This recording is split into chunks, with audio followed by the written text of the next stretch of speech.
నగదు తక్కువ బంగారం ఎక్కువ. BNR golden diamonds, Vijayawada, Bengaluru, Vizag. So ప్రస్తుతం నాతో పాటు ఉన్నారు కాశీ విశ్వనాథ్ గారు. ఇస్తరాకులు కడుక్కొని దాచుకునే ఇతం తక్కువ ఎదవా, గేదె కొమ్ములు తీసేసట పేషెంట్ రా దరిద్రపు కొట్టేదవా, ఏ ప్రాసెదవా సార్? గంగి గోవులాంటి నాలో గౌడు గేదెలాంటి ఆయన చూసుకుని తిట్టడం వల్ల బీపీ తప్ప ఏమైనా ప్రయోజనం ఉందా? హీరో ఒక్కటి చేయలేదు ఎందుకు అనిపిస్తుంది మీరు అప్పుడప్పుడు? మంచి అందగాడు, మంచి హైట్. ముందు ఇంటర్వ్యూకి రాగానే మంచి హ్యాపీ చేసేస్తావు నువ్వు, ఫ్లో బాగుంటదండి. లవ్ మ్యారేజ్ మీది? లేదు అరేంజ్. బ్రాహ్మిన్సే సార్ మీరు? కాదు, చౌదరీస్. ఒక అతను మ్యూజిక్ డైరెక్టర్ అవ్వాల్సినాడు. రోజు సిట్టింగ్ అయిపోయాక భోజనం చేశాక నా భుజం మీద అలా చేసుకుని, కాసి ఈ కమ్మాళ్ళు మన బ్రాహ్మిన్స్ తొక్కేస్తున్నారు, నువ్వు డైరెక్టర్ అయ్యాక నాకు ఛాన్స్ ఇవ్వాలి అని డైరెక్ట్ గా నాతోటే అన్నాడు. నేను చెప్పలేదు, అలాగే అలాగే తప్పకుండా అన్నాను. అన్నాడు ఎవరో చెప్తే బిక్క చచ్చిపోయి, అందరూ నీలా ఉండరు, కమ్మాళ్ళు నువ్వు స్పెషల్ గా ఉంటావు అది అని మనం. సో ఇప్పుడు పిల్లలు కూడా అవుట్ ఆఫ్ ఇండస్ట్రీ. వాళ్ళిద్దరు చదువుకున్నారు బాగా. ఏం చేస్తున్నారు ఇప్పుడు ఇద్దరు అమ్మాయిలు? పెద్ద అమ్మాయి అల్లుడు కాలిఫోర్నియాలో ఉంటారు, రెండో అమ్మాయి అల్లుడు ఇక్కడ మైహోం మంగళలోనే ఉంటారు. నేను చూసిన రోషన్ ఇప్పుడు చాలా మంచి పొజిషన్ లో ఉన్నాడు, చాలా బాగా అచీవ్ చేశాడు. అదే బిహేవియర్, అదే మాట్లాడే విధానం. నేను ఒకటి నేర్చుకున్నాను సార్ ఇండస్ట్రీలో. నేను ఫస్ట్ వచ్చిన కొత్తలో చిరంజీవి గారి దగ్గర నేర్చుకున్నాను. నన్ను ఇంటికి పిలిచారు ఆయన. ఎంత పెద్ద స్థాయికి ఎదుగు కానీ మనం ఉండే క్యారెక్టర్ అనేది చాలా ఇంపార్టెంట్. చాలా అది కానీ నువ్వు మెయింటైన్ చేస్తే ఎక్కడికో వెళ్ళిపోతావు. ఆయన చెప్పిన సిద్ధాంతంతోనే బతుకుతున్నాను. నేను కూడా అదే చెప్తున్నాను, అలానే ఉండండి, అలానే ఉంటేనే జీవితానికి ఒక అర్థం. నువ్వు లేక నేను లేను సూపర్ డూపర్ హిట్. దాంట్లో కొన్ని పాటలు కూడా రాశారు కదా మీరే? ఒక పాట, ఒక 2 లైన్స్. ఏదో ఏదో అయిపోయింది, ఎదలో ఏదో మొదలైంది, అది ప్రేమో ఏమో తెలియని ఇంత భావన, అది ప్రేమే నేమో అనమని కొంటే భావన. ఇంటర్వ్యూ నుంచి డిలీట్ చేయి, ఎందుకంటే గొంతు బాగోలేని వాడితో పాటని మాటలలాగా చెప్పమని 200% డిలీట్ చేయమండి. వెంటనే అనుకున్నారా దీనికి తరుణ్ ఆత్య అగర్వాల్ హీరోయిన్ అని, లేకపోతే వేరే వాళ్ళు అనుకున్నారా? మహేష్ బాబుని అడుగుదాం అని కూడా ఆయన ఒప్పుకున్నారా? ఈయన చెప్పారా కథ? నేనేమన్నానంటే, నాకు ఇప్పటికే లేట్ అయింది. కానీ సార్ నువ్వు లేక నేను లేను ఎంత బడ్జెట్ లో అయిపోయింది అప్పుడు? 2 కోట్లే. ఎంత కలెక్ట్ చేసింది? దాదాపు 14 కోట్ల దాకా కలెక్ట్ చేసింది. ఇండస్ట్రీని శాసిస్తుంది హీరోలు అంటే ఏమని చెప్తారు మీరు? నువ్వు అడిగిన ప్రశ్నకి 3 సమాధానాలు ఉన్నాయి. హీరోలు యాక్సెప్ట్ చేసే పొజిషన్ లో ఉన్నారు, కొన్ని బ్యానర్స్ యాక్సెప్ట్ చేసే పొజిషన్ లో ఉన్నాయి, కొంతమంది డైరెక్టర్స్ ఉన్నారు. ఆ 3 కోఆర్డినేషన్ కుదిరిన వాళ్ళు ఇప్పుడు సక్సెస్ఫుల్ ప్లేస్ లో ఉంటున్నారు. ఇప్పుడు మొన్న సునీల్ గారు గాను నాగవంశీకి ఫుల్ ఫైట్ కదా సార్. ఎగ్జిబిటర్ జస్ట్ ఒక 300 మల్టీప్లెక్స్ స్క్రీన్స్ ఉన్న ఎగ్జిబిటర్, ఆయన సింగిల్ స్క్రీన్స్ బాధల గురించి చెప్తున్నారు. అది కొంచెం వినడానికి నిన్న నవ్వు వచ్చినా కానీ మనం ఏం చేయలేకపోతున్నాం. ఎందుకంటే నాగవంశీ ఆయన ఏదో అన్నాడు, నాకు మల్టీప్లెక్స్ లే ఉన్నాయి, ఎక్కడ స్థలం కనిపిస్తే అక్కడ మల్టీప్లెక్స్ కట్టేస్తాను, ఈ లిస్ట్ ఉంది, ఆయన చూపెట్టండి. కర్రకి పాముకి అనే సామెత లాంటిది, ఎందుకంటే వాళ్ళదే కరెక్టే వీళ్ళదే కరెక్ట్ అనేట్టు ఉంటుంది. ఇదంతా మనం ఓ పట్టాన్ని తేలేదు కాదు. ఆత్య అగర్వాల్ గారు అంత పెద్ద పీక్ కెరీర్ ను చూసినామా, ఒక్కసారిగా పతనం అయిపోయిందా, లేకపోతే ఇండస్ట్రీ వల్ల మిస్గైడ్ వల్ల అట్లా అయిపోయిందా? అమ్మాయి పేట్రియాటిక్ సర్జరీ ఏదో చేయించుకోవాలనే దాంట్లో అమ్మాయి కొంచెం ఐసీయూలోనే చనిపోయింది. హీరోయిన్ గా చేసుకునే వాళ్ళు వాళ్ళకాళ్ళు లవ్ చేసి ఇష్టపడి చేసుకుంటే ఓ పద్ధతి, ఇంట్లో వాళ్ళు ఫోర్స్డ్ గా పెళ్లి చేసుకుంటే అంత ఏమనలేరు. ఏదో అలాంటి పర్సనల్ ప్రాబ్లమ్స్ కూడా ఉన్నాయని అనేవారు. మరి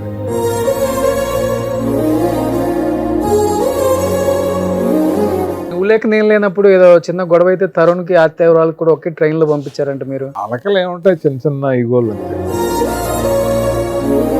అది సూసైడ్ చేసుకుంది అంటుంటారు సార్ మరి ఆత్య అగర్వాల్ యుఎస్ లో. అది అంత బాంబేలో ఎక్కడో జరిగింది, మనకేం తెలుస్తుంది, అన్ని ఊహలే. Hi hello, welcome to Suman TV. నేను మీ రోషన్. సో ప్రస్తుతం నాతో పాటు ఉన్నారు so director cum actor cum screen writer Kashi Vishwanath గారు. నమస్తే సార్. నమస్తే. హీరో ఒక్కటి చేయలేదు ఎందుకు అనిపిస్తుంది మీరు అప్పుడప్పుడు? మంచి అందగాడు, మంచి హైట్, మంచి కలరు, మంచి ఫిజిక్, సాలిడ్గా ఉంటారు. మన బాలీవుడ్ హీరోస్ ఉన్నట్టు ఉంటారు. ఏంటో అట్లా అయిపోయారు. ముందు ఇంటర్వ్యూకి రాగానే మంచి హ్యాపీ చేసేస్తావు నువ్వు, ఫ్లో బాగుంటుందని. పోన్లే, ఒక డైరెక్టర్ చేత రైటర్ చేత ఫ్లో బాగుంటుంది అనిపించుకున్నాను. Thank you. పొద్దున్నే అవును. ఏం చెప్తారు ఈ జర్నీ గురించి, ఇప్పుడున్న సినిమాల గురించి అసలు ఒక మాటలో? సినీ ఫీల్డ్లోకి రావాలనే ఒక ఎయిమ్ తోటి స్టార్ట్ అయ్యి వచ్చిన తర్వాత అక్కడ ఒక 30-40 ఇయర్స్ ఉండటం అనేది ఇట్స్ బ్లెస్డ్. ఇది ఓకే, అదృష్టం. అది చాలా మంది ఉండలేక సంవత్సరానికి 2 సంవత్సరాలకి వెళ్ళిపోయి డిపార్ట్మెంట్లు మార్చేసి అది లేదని ఇది ఇలా వెళ్ళిపోతూ ఉంటారు. అవును. బట్ మనం అనుకున్న ఫీల్డ్లోనే అనుకున్న డిపార్ట్మెంట్లోనే ఇంకా అదృష్టం కొద్దీ యాక్టింగ్ అనేది ఒకటి వచ్చి దాంట్లో ఆన్సెట్స్ ఉంటున్నాం. మనం సినిమా ఫీల్డ్లోనే ఉంటున్నాం కదా, అది ఏ డిపార్ట్మెంట్ అయినా కానీ అది మనకు అదృష్టం. మనకు వేరే ఉద్యోగం కానీ వేరే వ్యాపారం కానీ ఇంట్రెస్ట్ ఉండదు. ఓకే, ఒక గోల్ తోటి ఒక ఫ్యాషన్ తోటి డ్రీమ్ అనుకుని వచ్చాం. ఓకే. సో ఆ ప్లేస్లో అలా ఉండగలగటం అనేది చాలా అదృష్టంగా భావిస్తాను నేను. Okay, assistant, associate, co director, 19 సంవత్సరాలు ఆల్మోస్ట్ మీ జర్నీ అంతా అలానే అయింది కదా. అవును. అప్పటికి ఇప్పుడున్న టెక్నాలజీని చూస్తే ఏమనిపిస్తుంది? కొంచెం గిల్ట్ ఫీల్ ఉంటుంది అనుకున్నది వేరే అంటే విషయం. అప్పుడు ఎప్పుడైనా సరే మనం ఉన్న టైంలో ఉండేదాన్ని మనం ఎంజాయ్ చేస్తూ ఉంటాం. అవును. ఎందుకంటే అందరికీ సమానంగా ఉండేది అప్పుడు. ఒకళ్ళకి ఏదో వేరే కానీ ఒకళ్ళకి వేరేగా కాకుండా ఎవరైనా అదే టైము డైరెక్టర్ని ఇంప్రెస్ చేయాలి, ప్రొడ్యూసర్ని ఇంప్రెస్ చేయాలి, అన్నీ నేర్చుకోవాలి, హార్డ్ వర్క్ చేయాలి, కష్టపడాలి. అప్పుడు మీడియా లేదు, ఈ షార్ట్ ఫిల్మ్స్ కాన్సెప్ట్ లేదు, టెక్నాలజీ ఈ ఫోన్స్ కూడా రాలేదు. ఓకే. సో అందువల్ల మీరు ఫోన్ చేయాలంటే ట్రంకాలేనా? అప్పుడు ట్రంకాలు బుక్ చేయాలి. అప్పుడు ఎంత గొప్ప అంటే మేనేజర్స్కి 10 కంపెనీల ఫోన్ నెంబర్లు అలా కంటుతూ ఉండేవి, గుర్తు పెట్టుకొని ఉండాలి. ఆర్టిస్ట్లీ కానీ వాళ్ళు అలా చేసేవారు. అవి కూడా 10 డిజిట్స్ నెంబర్స్ అలాగే ఉండేవి. ల్యాండ్ లైన్ కోడ్ తో సహా పెట్టాలి కదా, 040 చెన్నై పెట్టాలి. సో అప్పుడు అలాగే ఉండేవారు. ఇప్పుడు అంటే టెక్నాలజీ వచ్చి సుఖం. ఇలాగ మామూలు కాంట్రాక్ట్స్లోకి వెళ్తే సెర్చ్ చేస్తే ఎవరు కావాలితే వాళ్ళది వచ్చేస్తే కొట్టేస్తారు, మాట్లాడతారు. దానికి ఒక ఈజీ పద్ధతి అయిపోయింది. సినిమా ఫీల్డ్లోనే అప్పుడు కంటిన్యూటీ ఉండేది. ఒక పెద్ద బుక్ రాసుకుని ఆ బుక్లో ఆర్టిస్టుల పేర్లు, వాళ్ళ చెవులు దుద్దులు, ఆ బట్టల ఏ రంగు, ఇలాంటివన్నీ చాలా కష్టపడాల్సి వచ్చేది. ఇప్పుడు సింపుల్గా ఒక పిక్ తీస్తున్నారు, ఆ పిక్ కింద సీన్ నెంబర్ 22 అంతే అయిపోతుంది. మనిషి రాకపోతే ఏ మనిషిని కూడా పెట్టేస్తున్నారు ఆల్టర్నేటివ్. ఓకే, ఈజీ అయిపోయింది. అంటే ఇది తప్పు అని అన్నగాని పాజిటివ్ గా టెక్నాలజీని వాడుకుంటే అద్భుతాలు సృష్టించవచ్చు. నెగిటివ్ గా ఎక్కువ, నెగిటివ్ గాను వీటికి ఏంటంటే లేని క్యాష్ చేసుకోవటానికి, ఒక ఇంట్రెస్ట్ క్రియేట్ చేయడానికి, వాళ్ళు న్యూడ్ ఇమేజెస్ తీయటం. కొంతమంది ఇప్పుడు చిరంజీవి గారు కూడా దాని బాధ్యతలే కదా. ఒక వీడియో చేస్తున్నారు. ఈ హీరోయిన్స్ ని యాక్చువల్ గా తలకాయ తగిలిచ్చి అన్ని చేస్తున్నారు. అదంతా చాలా సమాజానికి మంచిది కాదు. ఆ యాంగిల్లో కాకుండా పాజిటివ్ గా ఎన్నో చేయొచ్చు. దానివల్ల ఏమైపోయిందంటే తప్పు చేసిన వాడు కూడా నేను కాదు అక్కడ ఉంది ఏ వీడియో అని చెప్పి అనేస్తున్నారు. తర్వాత ఎస్కేప్ అవటానికి ఉంది. బట్ ఏది నిజం ఏది అబద్ధం అనేది ఎవరు నమ్మలేకపోతున్నారు. ఈవెన్ రియల్ గా క్రైమ్ చేసిన వాళ్ళు కూడా అది నాది కాదు ఏఐ అంటున్నారు. కానీ సినిమా ఇండస్ట్రీకి సంబంధించిన వాళ్ళు కూడా ఏ నేర్చుకుంటే మంచిది అంటారా? అంటే నేర్చుకుంటే మంచిది కాదు, నేర్చుకోవాలి. ఓకే. ఇప్పుడు ఎలా వెళ్తుందంటే అది, ఇప్పుడు సోహన్ బాబు గారు ఉన్నారు, కృష్ణ గారు ఉన్నారు, వాళ్ళ ఫోటో ఉంటే వాళ్ళతో సినిమా తీసేయచ్చు అన్నట్టుంది. ఓకే. వాళ్ళ ఫోటో ఒకటి ఇస్తే చాలు, వాయిస్ కూడా అదే క్లోనింగ్ చేసేస్తుంది. మామూలు సీన్స్లో కూడా ఎవరు కృష్ణ గారు ఇలాగ తోటలోంచి రావాలి, లేకపోతే ఆ కాలువలో దూకాలి, ఎవరినో సేవ్ చేయాలి అని అంటే అదంతా కూడా సాధ్యం. రోజుకి నెలకి వారానికి కూడా టూల్స్ కొత్త వచ్చేసి ఏఐలో చాలా ఇంప్రూవ్మెంట్ వస్తుంది. సో మీరు చెప్పేదాన్ని బట్టి ముందు రోజుల్లో ఆర్టిస్టులు డేట్లు అక్కర్లేదు, ఏఐలో చేసేయచ్చు వాళ్ళని. అలా కూడా చేస్తారు. ఇప్పుడు కాశీ విశ్వనాథ్ గారు ఎక్కడ అమెరికాలో ఉంటారు, డేట్స్ దొరకలేదు, లేకపోతే నేను ఫోన్ చేసి అడిగితే ₹1,00,000 పర్ డే నా రెమ్యునరేషన్ అంటే 1,00,000 ఎందుకు 5 నిమిషాల్లో ఏది కాశీ విశ్వనాథన్ వాడేసేయండి అంటే లేదు, వాడేసేయచ్చా? లేదు, అలా లైవ్ లో కుదరదు, కేసేస్తారు కదా. ఆ, చనిపోయిన వాళ్ళని పెట్టి చేయొచ్చు. ఉమ్, రీసెంట్ గా నేను దాసనారాయణరావు గారు చేశాను. ఆ, అది చూశాను నేను. ఆ, ఉమ్. ఓ, మీరు నేర్చేసుకున్నారు. నేర్చుకోవటం అంటే ఎడిటింగ్ అదంతా కాదు. మెయిన్ కాన్సెప్ట్ ఏఐని పాజిటివ్గా వాడి ఏం చేయొచ్చు, ఎలా వాడచ్చు అనేది మనకి ఐడియా ఉంటే, ఉమ్, ఇప్పుడు డైరెక్షన్ నాకు వచ్చు అంటే మొత్తం సినిమా అంతా నా ఒక్క చేతుల్లోనే ఉండదు కదా. Okay. కాస్ట్యూమర్స్ ఉంటారు, ఎడిటర్స్ ఉంటారు, ఫైట్ మాస్టర్ ఉంటాడు, ఇలా అందరూ ఎలా ఉంటారు. ఏ టెక్నాలజీ తెలిసిన టెక్నీషియన్స్, ఎడిటర్స్ వాళ్ళందరితోటి వాళ్ళ కాన్సెప్ట్ తెలియదు, ఓకే. వాళ్ళకి ఎలా డిజైన్ చేయాలో తెలియదు, వాళ్ళకి ఏ షాట్ తర్వాత ఏ షాట్ పెట్టాలో తెలియదు. ఉమ్, సో అదంతా మనకి డైరెక్టర్ని కాబట్టి నాకు ఐడియా ఉంది కాబట్టి ఒక మంచి కాన్సెప్ట్ అనుకొని దాని గురించి చెప్పి పాసిబిలిటీ ఉందా, ఇలా చేయాలి, నువ్వు చేసిన దాంట్లో ఈ కరెక్షన్స్ ఉన్నాయి, ఫస్ట్ వచ్చిన ఒక ఫిగరు ఈ ఫిగర్కి తేడా ఉంది, మొత్తం అంతా ఒకే మనిషిలా ఉండాలి, ఇలాంటివన్నీ చెప్పుకుంటా చేస్తే అద్భుతాలు సృష్టించవచ్చు అనేది మొన్న నేను చేసినవి. Okay, okay. సో ఇప్పుడు మీరు ఇండస్ట్రీకి వచ్చినప్పుడు చాలా మంది టాప్ డైరెక్టర్లు ఉన్నారు, మంచి మనవాళ్ళే. కానీ మీరు ఏరుకోరి లంకెబిందెలు విజయ నిర్మల గారి దగ్గర అసిస్టెంట్ డైరెక్టర్గా చేరడానికి వన్ ఆఫ్ ద రీజన్ ఏంటి? అవకాశం ఎవరు ఇవ్వలేక ఆమె దగ్గరికి వెళ్ళారా, లేకపోతే? ఏరికోరి కాదు, ఆ. ఆ నిర్మాత మాకు బాగా క్లోజ్, మా ఊర్లో షూటింగ్ చేశాడు ఆయన, తొలికోడు కూసిందని. ఉమ్, దానికి డైరెక్టర్ కె బాలచందర్ గారు. ఓకే. సో నేను ఆయన ద్వారా బాలచందర్ గారి దగ్గరికి వెళ్ళే ఫస్ట్, ఉమ్, వెళ్ళి కూర్చొని మాట్లాడితే తప్పకుండా చేద్దిగాను నేను, నా దగ్గర ఈ లోపు నువ్వు ఒక తెలుగు సినిమా చేస్తే నీకు తమిళ్ వచ్చేస్తుంది మాట్లాడడం గట్టని, ఓకే. దాని తర్వాత నా దగ్గరికి వచ్చేద్ది కానీ అని చెప్పి ఆయన సజెషన్ ఇచ్చాడు. కరెక్ట్గా ఆ నిర్మాత ఇప్పుడు విజయ నిర్మల గారితో లంకెబిందెలు అనే సినిమా చేస్తున్నారు. ఉమ్, సో అయితే ఈ సినిమా చేస్తానని నేను తమిళ్ వచ్చాక నేను బాలచంద్ర గారి దగ్గరికి వెళ్తాను అన్నాను. ఉమ్. నాకు తమిళ్ వచ్చేసింది, బాలచంద్ర గారి దగ్గరికి తమిళ్ నల్లా తెలియమా? నల్లా తెలియం, ఓకే. పూరా తెలియం. ఓకే. సో ఆయన దగ్గరికి వెళ్ళే ఛాన్స్ అంటే ఖాళీ దొరకలేదు నాకు, ఉమ్, ఉమ్, ఎందుకంటే అంత బిజీగా పనిచేసేవాడిని. ఓకే. ఒకేసారి 2-3 సినిమాలు కూడా చేసిన సందర్భాలు ఉన్నాయి, ఉమ్, అసిస్టెంట్ డైరెక్టర్గా, అసోసియేట్గా అలాగా. ఓకే.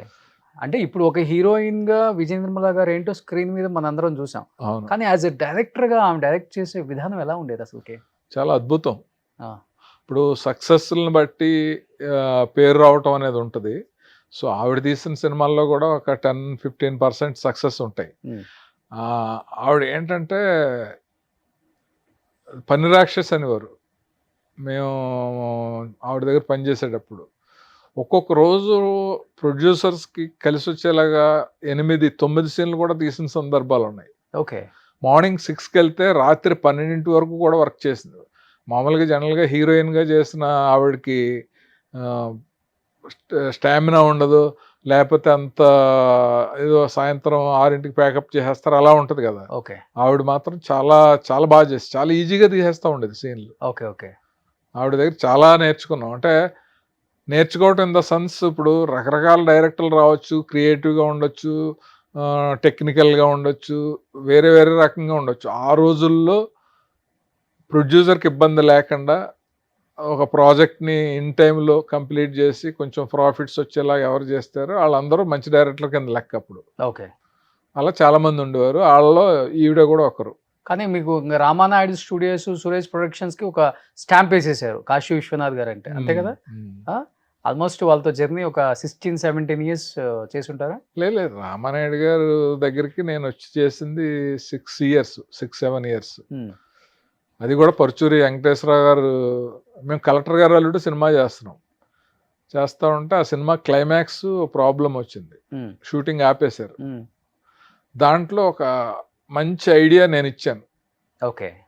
అది అందరికీ నచ్చి వెంటనే షూటింగ్ చేశారు, ఆ సినిమా కూడా హిట్ అయింది. ఆ టైంలో పరుచూరి వెంకటేశ్వరరావు గారికి నా మీద మంచి అభిప్రాయం ఏర్పడింది. నువ్వు క్రియేటివ్గా బాగా చెప్తున్నావు, సురేష్లో జాయిన్ అయ్యవచ్చు కదా, జాయిన్ అయితే ఛాన్స్ ఇస్తారు అంటే, నేను నిజమే కదా, మన గోల్ డైరెక్షనే కదా అల్టిమేట్గాని అని చెప్పి, శరత్ గారు నన్ను బాగా చూసేవాడు, ఆయన ఓ బ్రదర్లా చూసుకునేవాడు.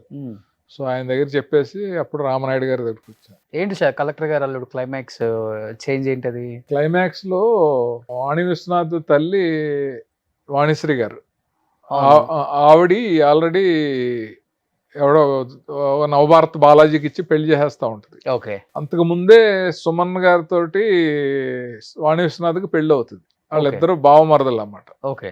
సో ఆ విషయం ఎవరన్నా వచ్చి చెప్పాలి, లేకపోతే ఆ విషయం ఆ అమ్మాయి చెప్పి ఆ పెళ్లి చెడగొట్టేసుకుని నేను చేసుకోను అని చెప్పాలి అనేది కాన్సెప్ట్. అది రొటీన్గా డైలాగుల్లో వచ్చి చెప్తే ఏముంటుంది, ఆపండి అని ఒకడు వచ్చి ఆల్రెడీ వాళ్ళిద్దరికి పెళ్ళి అయిపోయింది అనేది చాలా సినిమాల్లో చాలా చూసేసాం, సేమ్ అప్పుడు ఉందిలే బాగా ఫార్మేట్ ఉంది. కానీ కొత్తగా చెప్పాలనే డిస్కషన్ వచ్చింది. సో ఎవరికి ఐడియా రావట్లేదు. గోపాలకృష్ణ గారు, వెంకటేశ్వరరావు, డివి మినార్ అనే హోటల్ ఉంది, అక్కడ కూర్చొని రోజు 2-3 రోజులు సిట్టింగ్ వేసాం. ఓకే. ఓ రోజు నాకు ఫ్లాష్ లాగా ఒక ఐడియా వచ్చి, సార్ పెళ్ళిళ్ళలో టీవీ లైవ్ పెడతా ఉంటారు కదా, ఇప్పుడు అక్కడ మండపంలో పెళ్లి జరుగుతుంది, అది లైవ్లో వస్తూ ఉంటుంది, జనం అందరూ చూస్తూ ఉంటారు. ఓకే. సో సడన్గా వాణి విశ్వనాథ్కి ఎవరికో పెళ్ళి అవుతూ ఉంటే టీవీలో సుమన్ను వాణి విశ్వనాథ్ జరిగిన పెళ్లి క్యాసెట్ వచ్చేసింది అనుకోండి, జనం అందరూ షాక్గా చూస్తారు కదా. ఓకే. ఓకే. ఓకే. చూసి ఇదేంటి ఇది ఆ పెళ్ళేంటి ఈ పెళ్ళేంటి అంటారు కదా.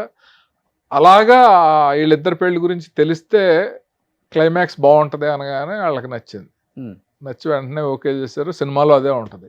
ఓకే. సో అప్పటి నుంచి క్రియేటివ్ గా కొంచెం ఆలోచనలు ఎక్కువ ఉండేవి మీకు?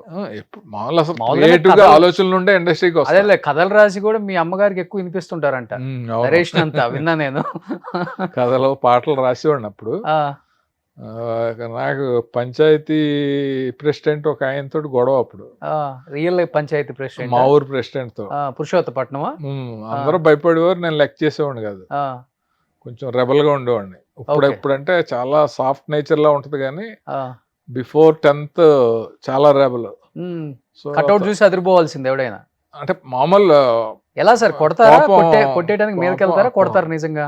కొడతాం, కొట్టించుకుంటాం, ఊరుకోరు కదా ఎదటోళ్ళు. మనం ఏదన్నా కొడితే వాళ్ళు కొడతారు. ఏంటి మీలో ఎంత ఉందా?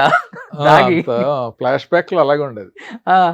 సో ఒకసారి గొడవ అయ్యి ఎదురుగుండా తిట్టుకుంటే అప్పుడు కోపం కసిలో ఒక పాట రాసి మొత్తం అందరికి పేజీలు పేరు చేసేసి లేదా జెరాక్స్ కాపీలు తీసి తెలిసిన వాళ్ళందరికీ పనిచేశాను నేను.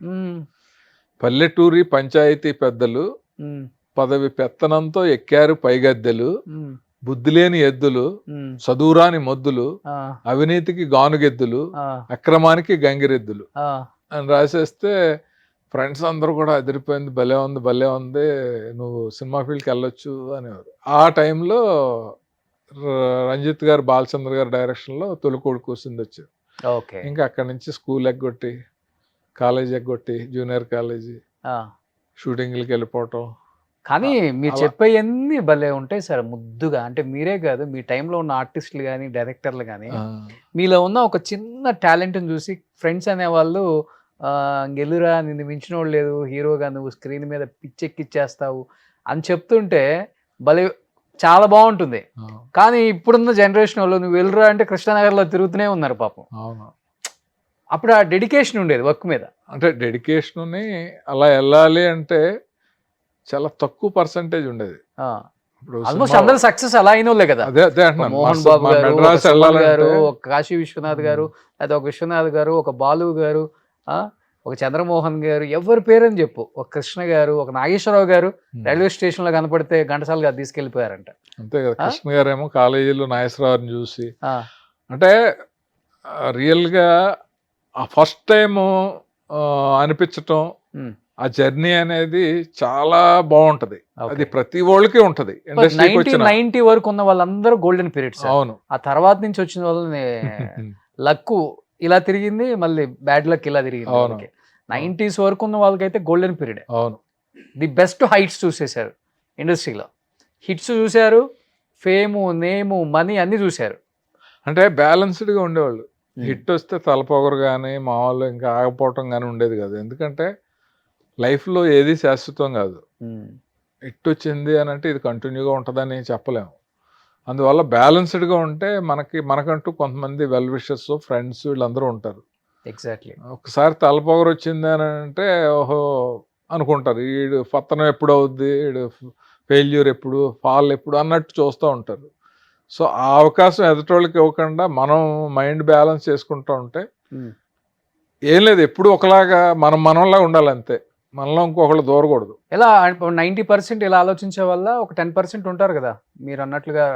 చాలా మంది ఉంటారు, ఉన్నవాళ్ళందరూ బాగుంటారు. ఇలాగే ఉంటది రోజు పార్టీలు పబ్బులు అద్దరిపొద్దు, ఇలాగే లైఫ్ ఇలాగే ఉంటది అని అనుకుని జాగ్రత్త పడిన వాళ్ళందరూ కూడా చాలా షార్ట్ టైంలోనే ఫైనాన్షియల్ ఇబ్బందుల్లో ఇరుక్కుని కొంతమందికి ప్రాణాలు కూడా పోయినాయి, సూసైడ్ కూడా చేసుకున్నారు. అవును, నేను చూశాను, నాకు తెలిసిన వాళ్ళే, సినిమా వాళ్ళు, సినిమా వాళ్ళే, నాకు కో డైరెక్టర్లుగా పనిచేసిన వాళ్ళు కూడా. డైరెక్టర్గా చేశారు, తర్వాత డైరెక్షన్ రాలేదు, అంటే రాక ఎస్పెషల్లీ యాక్టర్స్ చాలా మంది చచ్చిపోయారు కదా. అందరూ ఎవరైనా సరే పాపం. రీసెంట్గా పావలా శ్యామ్లా ఆ వీడియో చూస్తుంటే ఎంత బాధేసిందో. అవును. సో అలాంటి పరిస్థితి అప్పుడు ఆర్టిస్టులు రాజనాల్ గారికి కూడా వచ్చింది. ఆయన ఆఫీసులకు వెళ్ళి అడిగేవారంట. రాజనాల్ గారికి కష్టాలనేది సీనియర్ ఆర్టిస్టులకి చాలా మందికి వచ్చింది. బట్ మీ కళ్ళతో మీరు చాలా సక్సెస్ చూశారు, మీ కళ్ళతో మీరే చాలా పతనం కూడా చూశారు అని ఆ యాక్టర్స్ అంటే ఎవరని చెప్తారు? అంటే తలపొగురు కావచ్చు, లేకపోతే పతనం కావచ్చు, ఆఫర్స్ లేకపోవటం, ఫైనాన్షియల్ అది మనం మహానటి సావిత్రి గారిదే చూసాం కదా. ఇంకా ఆవిడ చూసిన పీక్స్ ఎవరో చూడలేదు, ఆ లాస్ట్ స్టేజ్ ఆవిడకి వచ్చిన పరిస్థితి ఎవరికి రాలేదు. సీనియర్ యాక్టర్స్ చాలా మంది, ఇప్పుడు నాగయ్య గారు అని ఉండేవారు. అవును, చిత్తూరు నాగయ్య గారు.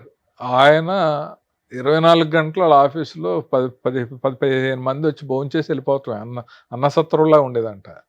చివరి రోజుల్లో ఆయన చాలా కష్టపడ్డాడు.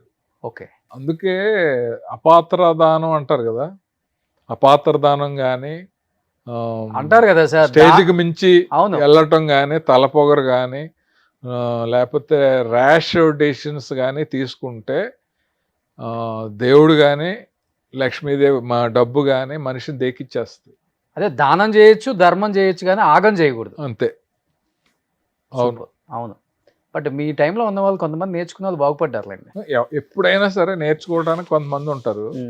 మనం వాళ్ళని చూసి పాజిటివ్ది కంటే కూడా నెగిటివ్ది ఎక్కువ తెలుసుకుంటే బాగా నేర్చుకున్నట్టు. కానీ మీ టైంలో ఉన్న స్టార్ హీరోస్, ఇప్పుడున్న స్టార్ హీరోస్ ఇప్పటికి స్టార్ హీరోసే కాబట్టి అదే గ్రౌండెడ్, అదే బిహేవియర్ మెయింటైన్ చేసిన వాళ్ళని మీరు చూశారు యాజ్ ఏ అసిస్టెంట్ డైరెక్టర్గా, కో డైరెక్టర్గా ఉన్నప్పుడు.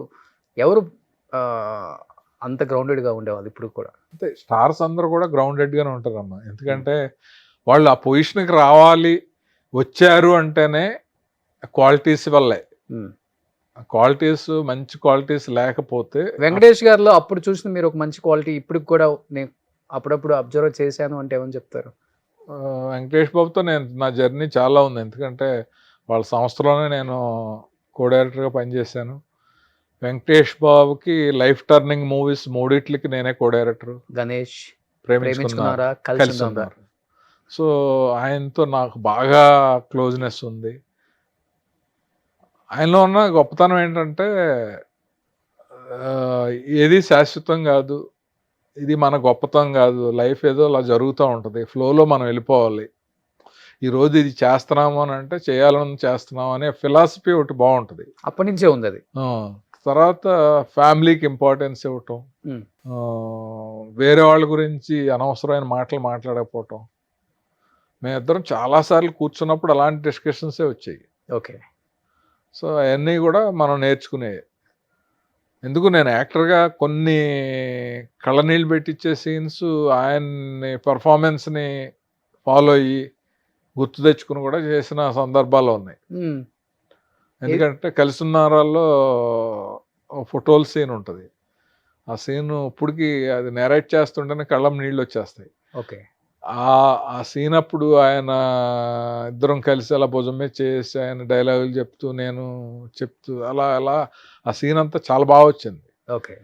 అదే ఇది నేను నచ్చావులేలో నా వైఫ్ చనిపోయినప్పుడు కొడుకుతో మాట్లాడే సీన్ ఒకటి ఉంటుంది. అది చూసినప్పుడు ఎవరికైనా కళ్ళం నీళ్ళు వస్తాయి.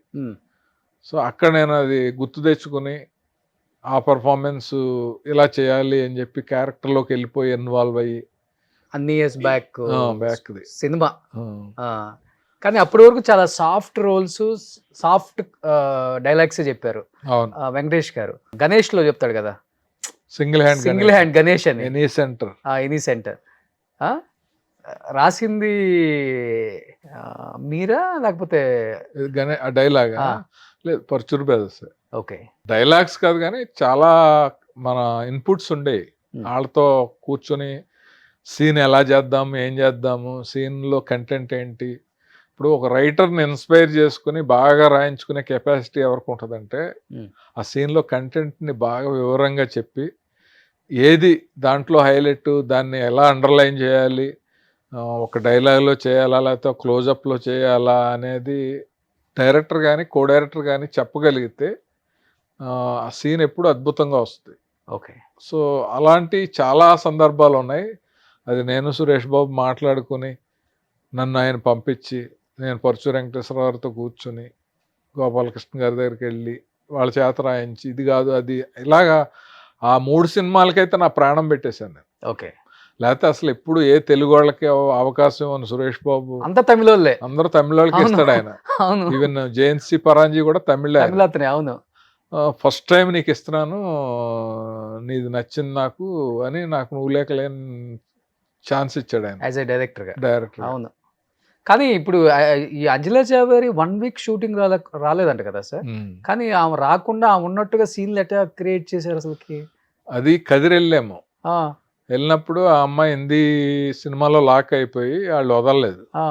ఇప్పుడు బాంబేలో ఉన్న హీరోయిన్ మనం పెట్టుకున్నప్పుడు ఆ అమ్మాయి రాకపోతే ఇక్కడ మాట్లాడడం కానీ ఆవిడని ఏదోటి అనటం కానీ బెదిరించడం కానీ ఏం చేయలేరు కదా. ఇంకేం చేద్దాం, షెడ్యూల్ క్యాన్సిల్ చేసి వెనక్కి వద్దామా అంటే బోల్డ్ ఖర్చు అయిపోద్ది.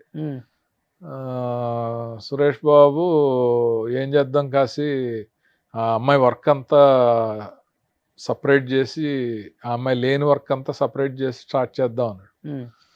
2 రోజులు అయిపోయింది, ఇంకో 2 రోజులు కూడా రావట్లేదు అన్న. అప్పుడు చెప్పాను నేను జయంత్ గారితో మాట్లాడి సీన్లోనే ఆ అమ్మాయి లేని షాట్లు తీసేద్దామని చెప్పి ఆ అమ్మాయి ఉన్న సీన్లు అన్ని సీన్లలోనూ ఆ అమ్మాయి లేని షార్ట్స్ అన్నీ తీస్తాం. అలా 2 రోజులు మేనేజ్ చేసాం. తర్వాత ఆ అమ్మాయి వచ్చాక ఆ క్లోజప్లో అయ్యి తీసి ప్యాచప్ చేసాం. కానీ థియేటర్లో ఎక్కడ ఏం తెలియదు, దొరకలా, ఏమీ తెలియదు. ఎందుకంటే అలాంటి టెక్నిక్ రాఘవేంద్రరావు ఎక్కువ వాడేవారు అట్లా. ఓకే. మేము వినేవాళ్ళం. ఓకే. ఎవరైనా ఒక ఆర్టిస్ట్ రాకపోతే మేనేజ్ చేసి తీసి తర్వాత ఆర్టిస్ట్ వచ్చినప్పుడు క్లోజప్లు తీయటం అనేది ఆయన బాగా సిద్ధహస్తుడు ఆయన. కానీ ఇప్పుడు సార్ ఇండస్ట్రీలో అప్పుడు దాకా కో డైరెక్టర్గా చేసిన వ్యక్తి ఒక్క సినిమా సూపర్ డూపర్ హిట్ కొట్టాడు అంటే మొత్తం ఇండస్ట్రీ మొత్తం ఆ డైరెక్టర్ గురించి మాట్లాడుకుంటుంది 1 నెల 2 నెలలు. అంతే. హిట్ కొట్టకపోతే అది వేరే విషయం అనుకోండి, హిట్ కొడితే అంటే ఫ్లాప్ ఇచ్చే వరకు మాట్లాడుకో అప్పుడు అది ఉండేది. నువ్వు లేక నేను లేను సూపర్ డూపర్ హిట్, మ్యూజికల్ గా కానీ అసలు ఇంకా దాంట్లో ఇంత కూడా చెప్పడానికి లేదు. అంటే ఎలా అంటే కథ కూడా మీరే రాసుకున్నారు కదా, అంటే ఇన్ని సినిమాలు చేసి చేసి చేసి అన్ని మిక్స్ చేసి కొట్టారా లేకపోతే ఫ్రెష్ గా రాసుకున్నారా ఆ కథని? లేదు, అది ఒకసారి చెప్పగానే షాక్ అయ్యారా సురేష్ బాబు గారి కథని? నిన్నే పెళ్ళాడితే పెద్ద హిట్ అయింది. హిట్ అయినప్పుడు వాళ్ళ కాంపౌండ్ లో రామారావు అని ఒక అతను ఉండేవాడు. అతను ఐఐటి చదివాడు. ఓకే. సురేష్ బాబుకి అతను అంటే నమ్మకం. అతను ఏదో కథ రాసి చూపించాడు ఆయనకి. అయితే కాశీకి చెప్పన్నాడు. సరే నాకు చెప్పాడు అతను. చెప్తే నేను సురేష్ బాబుతో అన్నాను, అది యాజ్ ఇట్ ఈజ్ నిన్నే పెళ్ళాడతా పక్కన పెట్టుకుని 1 లైన్ ఆర్డర్లా ఉంది, మరీ అంత అలా ఉంటే కొత్తదనం ఏముంటుంది బాబు అన్నాను. అంటే ఈ జోనర్లో చేస్తే బాగుంటుందని ఉంది నా దగ్గర అని ఆయన అన్నాడు నాతోటి. నా దగ్గర ఒక కథ ఉంది, లైన్ చెప్తాను వినండి, మీకు బాగుంటే దాన్ని చేద్దాము అని చెప్పి. ఏంటి చెప్పు అంటే సంక్రాంతి, సంక్రాంతి అని కూడా ఉంటుంది. అది ఏంటంటే ఒక 2 ఫ్రెండ్స్, వాళ్ళకి అబ్బాయి వీళ్ళకి అమ్మాయి, వాళ్ళిద్దరూ పెళ్లి చేసుకుంటే బాగుంటుందని వీళ్ళిద్దరూ ఎంకరేజ్ చేస్తారు. వాళ్ళిద్దరి మధ్యన లవ్ క్రియేట్ అవుద్ది. లవ్ క్రియేట్ అయినప్పుడు వీళ్ళిద్దరూ బిజినెస్ రైవలరీగా మారిపోయి గొడవలు వచ్చి విడిపోయి వాళ్ళని సపరేట్ అవ్వమంటారు. అప్పుడు వాళ్ళు ఎదురు తిరుగుతారు. మేము ప్లెయిన్గా ఉన్న వాళ్ళని మాకు మీరు ఎంకరేజ్ చేసి మేము పెళ్లి చేసుకోవాలని మేము కలిసి ఉండాలని చెప్పారు. మా ఇద్దరి మధ్యన లవ్ వచ్చిన తర్వాత మీరేంటి మళ్ళీ విడిపోమంటారు, మేము విడిపోమని చెప్పి వాళ్ళు సపరేట్గా ప్రేమించుకుని ఇచ్చేస్తే అప్పుడు చచ్చినట్టు పేరెంట్స్ అందరూ కూడా సరెండర్ అవుతారు అనే ఒక లైన్ ఉంది అని. సో ఇది బాగుంది కదా, దీన్ని ఈ నిన్నే పెళ్ళాడతా ఫ్లేవర్లో 1 వీక్లో చేయండి అని అంటే అప్పుడు నువ్వు లేక నేను లేని వచ్చింది. ఓకే. సో 1 వీక్లో కథ రాసేసుకున్నారు. చాలా ఫాస్ట్గా అయిపోయింది ఆ కథ. వెంటనే అనుకున్నారా దీనికి తరుణ్ ఆదిత్య అగర్వాల్ హీరో హీరోయిన్ అని, లేకపోతే వేరే వాళ్ళు అనుకున్నారా? అంటే యాక్చువల్గా బాబు మహేష్ బాబుని అడుగుదాం అనేవాడు ఆయన. ఈ సినిమాకి అంటే అప్పుడు ఆయన ఏ సినిమా చేస్తున్నారు? ఆ, వంశీ అనుకుంటా. ఓకే. ఒప్పుకున్నారా? చెప్పారా కథ? అంటే ఈయన అడిగితే ఒప్పుకోవచ్చు, ఆ, బట్ నేనేమన్నానంటే నాకు ఇప్పటికే లేట్ అయింది, ఆ, మహేష్ బాబు అంటే మళ్ళీ ఏ సంవత్సరం 2 సంవత్సరాలు అయిపోద్ది, ఆ, నాకు కథంతా ఊపు రెడీగా పోయింది ఉంది మళ్ళీ మన కదా. దగ్గర. అంటే ఆ, అది ఎప్పుడవుద్దో తెలీదు, ఆ, దట్టు ఇదేమో టెండర్ లవ్ స్టోరీ, ఉమ్, తరుణ్ నువ్వే కావాలి అన్నీ హిట్ అయినాయి కదా, తరుణ్ సరిపోతాడంటే అయితే వెళ్ళి రోజారామణి గారితో నువ్వు మాట్లాడి కథ చెప్పు అన్నాడు. ఉమ్. అప్పుడు ఆవిడకి ఫోన్ చేసి నేను వెళ్ళి కథ చెప్పి ఓకే చేసి ఆమె చూసుకునే వాళ్ళు అప్పుడంతా. వెంటనే అడ్వాన్స్ ఇప్పించేసి ఆ, తర్వాత హీరోయిన్ గా శ్రీదేవి అని మంజుల గారి అమ్మాయిని అవును, వెళ్ళి ఈశ్వర్ కథ చేసిన చెప్పి అమ్మాయి. ఈశ్వర్ చేసిన అమ్మాయికి చెప్పి ఆ అమ్మాయికి నచ్చింది కదా, ఆ, ఆ అమ్మాయిని ఓకే చేసాం. ఆ, ఓకే చేశాక ఎందుకో నువ్వు నాకు నచ్చావు సూపర్ హిట్ అయిపోయాక ఈ అమ్మాయి మన చేతిలోనే ఉంది కదా, ఆ, ఈ అమ్మాయిని పెడదామని అన్నారు ఆయన. ఓకే. ఓకే అన్నాం. ఉమ్. ఆర్తి అగర్వాల్ కూడా కరెక్ట్గా ఫిట్ అయింది క్యారెక్టర్. ఇద్దరు బాగా సరిపోయారు. ఆ సినిమా తర్వాత వాళ్ళది సూపర్ హిట్ పేరు అవును. వాళ్ళిద్దరిది. ఇండస్ట్రీలో వాళ్ళ పేరు ఉన్నట్టు ఏ పేరు ఉండేది కదా, అంత బాగుండేది వాళ్ళ. అవును. బట్ మహేష్ బాబు గారు అనుకుంటే హీరోయిన్ ఎవరు అనుకున్నారు ఆ టైంలో? అంటే హీరోయిన్ వరకు వెళ్ళలేదు, అంటే ఆయనే ఫైనలైజ్ అవ్వలేదు కదా, ఈయన కూడా వెళ్ళి అడగలేదు, అడుగుదామా అని, అంటే స్టోరీ బాగుంది కదా అడుగుదామా అని ఉండేది ఆయనకి. Okay, okay. But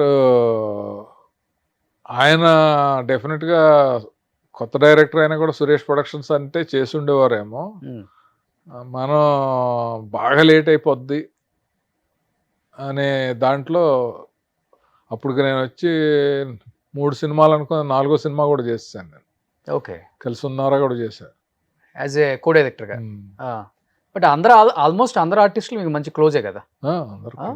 Kashi director అవుతున్నారంటే ఎవరైనా సపోర్ట్ చేసే వాళ్ళు ఉండుంటారు ఆ టైం. నా విశ్వనాథ్ గారే సపోర్ట్ చేశారు. యాక్చువల్గా నువ్వు లేక నేను లేనిలో రంగనాథ్ గారు ఆ క్యారెక్టర్. ఓకే.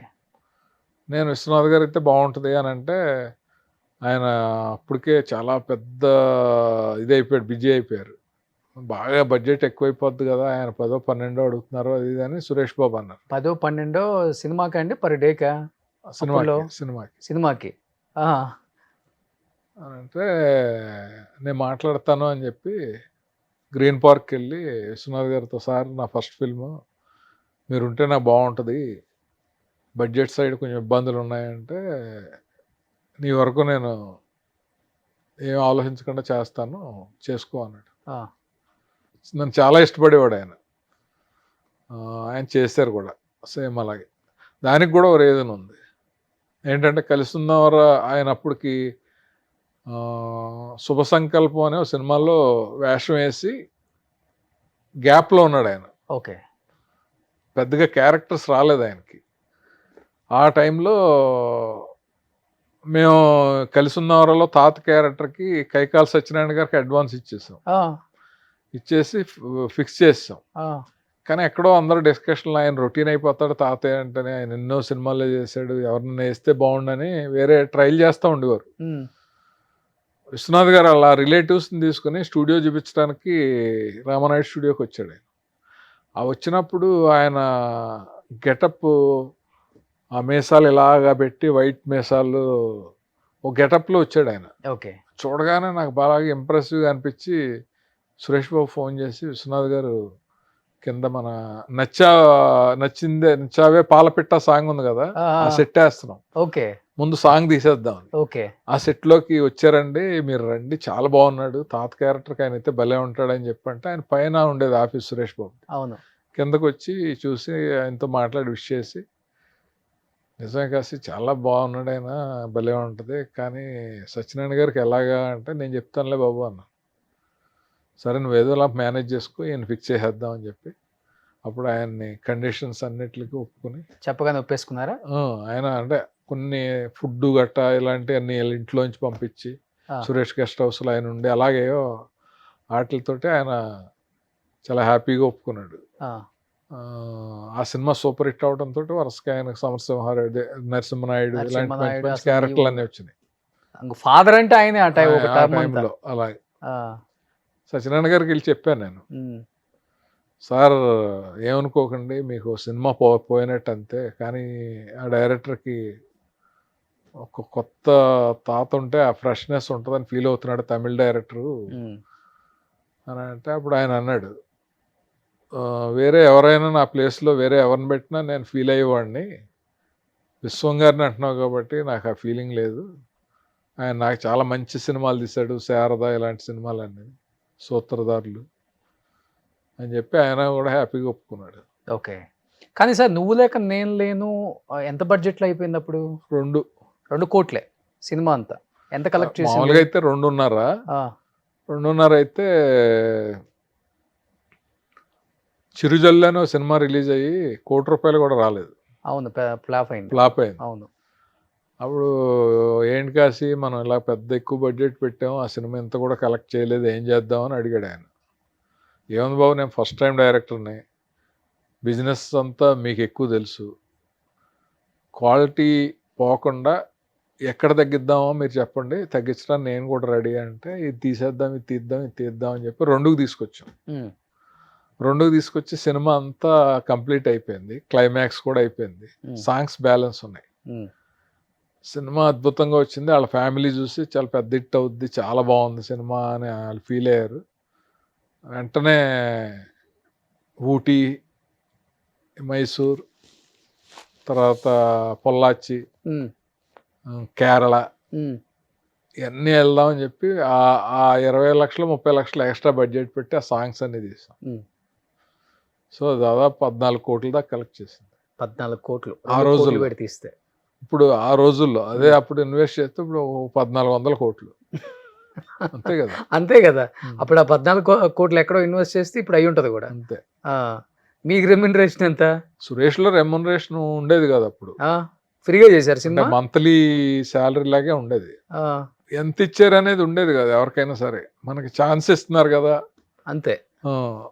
తర్వాత సినిమాలో మనం డబ్బులు సంపాదిస్తాం కదా అనేది ఉండేది. ఓకే. సురేష్ లో ఆఫర్ రావడం గ్రేట్ అనుకుంటారు, అంతేనా? అంతే కదా. ఓకే, అదొక బ్రాండ్ అప్పుడు. సో ఇప్పుడు దాంట్లో కొన్ని పాటలు కూడా రాశారు కదా మీరే? ఒక పాటే.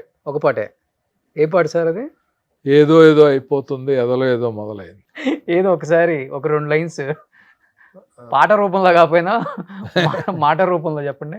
అదే ఏదో అయిపోయింది, ఏదో మొదలైంది, నిన్నే చూడాలని, నీతో ఉండాలని, మాటే చెప్పాలని, మనసే ఒప్పాలని, అది ప్రేమో ఏమో తెలియని వింత భావన, అది ప్రేమేనేమో అనమని కొంటే భావన. కొంచెం వింటానికి బాగాలేదు కానీ పాట రూపంలో పాడండి. అది ఎవరితో ఇప్పుడు నువ్వు సింగర్ని తీసుకురావాలి. నువ్వు అసలు ఇది ఇంటర్వ్యూ నుంచి డిలీట్ చేయి, ఎందుకంటే గొంతు బాగోలేని పాటని మాటలలాగా చెప్పమని 200% డిలీట్ చేయమండి. మామూలుగా అయితే నేను చెప్పకూడదు. పెళ్ళయింది అప్పటికి? ఎంత కావాలి ఆ సినిమా అప్పటికి? ఓ అయిపోయిందా? ఓకే. సో అయితే మేడం ఊహించుకుంటే రాసి ఉంటారు అయితే ఇంకేదోటి. కానీ ఆ సినిమా అంత సూపర్ డూపర్ హిట్ అయిన తర్వాత కాశీ విశ్వనాథ్ అనే వ్యక్తి చాలా టాప్ డైరెక్టర్ అయిపోతారు అనేది అందరి ఆలోచన ఆ టైంలో. అవును. కానీ ఒక్కసారిగా ఎందుకని సార్ యాజ్ యాక్టర్గా టర్న్ అయ్యారు? అంత పెద్ద డైరెక్టర్ అవ్వాల్సింది మీరు. తర్వాత నందమూరి కళ్యాణ్ రామ్తో first debut movie Tholi Choopulone కూడా చేశారు. ఆ రెండింటికి తర్వాత ఎందుకు సినిమాలు డైరెక్ట్ చేయడం ఆపేశారు? అంటే ఇండస్ట్రీ రాజకీయం జరిగి తొక్కేశారా, లేకపోతే మీ అంతటి మీరు వద్దనుకొని బయటకు వచ్చారా, ఏం జరిగింది ఎవరికి తెలియదు అసలుకి. అసలు అలాంటిది ఏమి ఉండదు. కానీ నేను ఒకటి నమ్ముతాను, మన లైఫ్ మనం అనుకున్నట్టు జరిగింది అని ఎవడన్నా అన్నాడు అంటే అదంతా ట్రాష్. మన ఫ్యూచర్ కానీ మన లైఫ్ కానీ రఫ్గానే ప్లాన్ చేసుకుంటాం. ఓకే. లాంగ్ రన్ అంతా it's a God design. Of course డబ్బు ఉంటే లాంగ్ రన్ ఉంటుంది, ఏముంది అక్కడ? ఏది డబ్బు ఇంపార్టెంట్ కదా ఇండస్ట్రీలో. కాదు, డబ్బు ఉంటే లాంగ్ రన్ ఎలా ఉంటది? అదే ఏది ఇప్పుడు ఇప్పుడు డబ్బు ఉన్న వాళ్ళు చాలా మంది ఉన్నారు, సినిమాలు తీస్తూనే ఉన్నారు కదా అదే producers, చేస్తున్నారు. ఎన్ని flop లు వచ్చినా. వాళ్ళ కొడుకుల్ని హీరోలు చేసి సక్సెస్ చేస్తున్నారా? మీ టైంలో ఎవరు సక్సెస్ కాదు అవ్వలేదు. కాదు, వాళ్ళ కొడుకులు ఎవరు సక్సెస్ అవ్వలేదు చాలా మందికి. ఎందువల్ల అవ్వలేదు చెప్పండి? అదే అంటున్నాను, ఫేట్. ఫేట్ లేకపోతే ఎంతో మంది కొంతమందిని కాదు, ఆడియన్స్ కొంతమందిని యాక్సెప్ట్ చేస్తారు. ఒక ఇద్దరు బ్రదర్స్ ఉంటే ఓ బ్రదర్ సూపర్ స్టార్ చేస్తారు, ఓ బ్రదర్ని యాక్సెప్ట్ చేయరు. అదే అంటున్నాను, ఇక్కడ ఇండస్ట్రీలో ఇప్పుడు కృష్ణారెడ్డి గారు ఉన్నాడు, ఆయన ఏదో హీరో అవుదామని ట్రై చేసి డైరెక్టర్ అయ్యాడు. అలాగే రవిబాబు యాక్టర్ అవుదామని వచ్చి అతను డైరెక్టర్ అయ్యాడు. నేను డైరెక్టర్ అవుదామని వచ్చి యాక్టర్ అయ్యాను. ఒక కెరీర్లో 250 సినిమాలు అనేది సాధ్యమా ఎవరికైనా? నాకు తెలిసి నేను ఇండస్ట్రీకి వెళ్ళినప్పటి నుంచి ఇప్పుడు వరకు ఆల్బమ్ పట్టుకుని యాక్టర్ అవుదామని తిరుగుతున్న వాళ్ళు ఇప్పుడు కూడా చూశాను నేను. ఇప్పుడు తిరుగుతున్నారా? తిరుగుతున్నారు, అలాగే ఉంటారు. పెద్ద పెద్ద డైరెక్టర్స్, పెద్ద పెద్ద ప్రొడ్యూసర్స్ వాళ్ళ పిల్లల్ని హీరోలను చేసుకోలేకపోయారు. అదే అంటున్నా, చేసుకోలేకపోయారు దాసరి గారి కాదు, పిల్లలు వాళ్ళకే success fate. అయ్యారా? అదే నేను అనేది ఫేట్ అనేది ఎలా ఉంటే అలా మన వెళ్తుంది. కోదండరామరెడ్డి గారి పిల్లలు సక్సెస్ అవ్వలేకపోయారు. మన రాఘవేంద్రరావు గారు అబ్బాయి ప్రకాష్ గారు వచ్చారు, తర్వాత ఏవిఎస్ గారి పిల్లలు వచ్చారు, బ్రహ్మానందం గారి పిల్లలు మరి వచ్చారు, అదే ఇందాక ఎంఎస్ గారి పిల్లలు వచ్చారు. డబ్బు ఉంటే లాంగ్ రన్ ఉంటుంది అన్నావు కదా, నేను ఉండదని చెప్పింది ఇందుకే, డబ్బు వల్ల కాదు. నేను చెప్పేది ఆ డబ్బును కూడా ఎంతవరకు తీసుకెళ్తాం? ఒక సినిమా చేస్తాం, 2 సినిమాలు చేస్తాం వాళ్ళని పెట్టి. ఇప్పుడు వీళ్ళందరూ వాళ్ళు ప్రొడ్యూసర్లుగా ఉండి వాళ్ళ కొడుకుల్ని లాంచ్ చేసుకునే వాళ్ళే కదా. అవును, ఆ? అదే నేను అనేది ఏంటంటే యాక్సెప్టెన్సీ. అంటే మనకున్న టాలెంట్ స్ట్రెంగ్త్ దేంట్లో ఉందో కరెక్ట్గా దాంట్లోకి వస్తే, ఆడియన్స్ యాక్సెప్ట్ చేస్తే. ఈవి సత్యనారాయణ గారు ఉన్నారు, రాజేష్ పెద్ద హీరో అయిపోతాడు అనుకున్నాడు, అవును. మరి అల్లరి నరేష్ అయ్యాడు. ఒక బ్రదర్ అనుకుంటే ఇంకో బ్రదర్ అవటం అనేది అది ఓన్లీ ఆడియన్స్ యాక్సెప్టెన్సీ అంతే. ఓకే.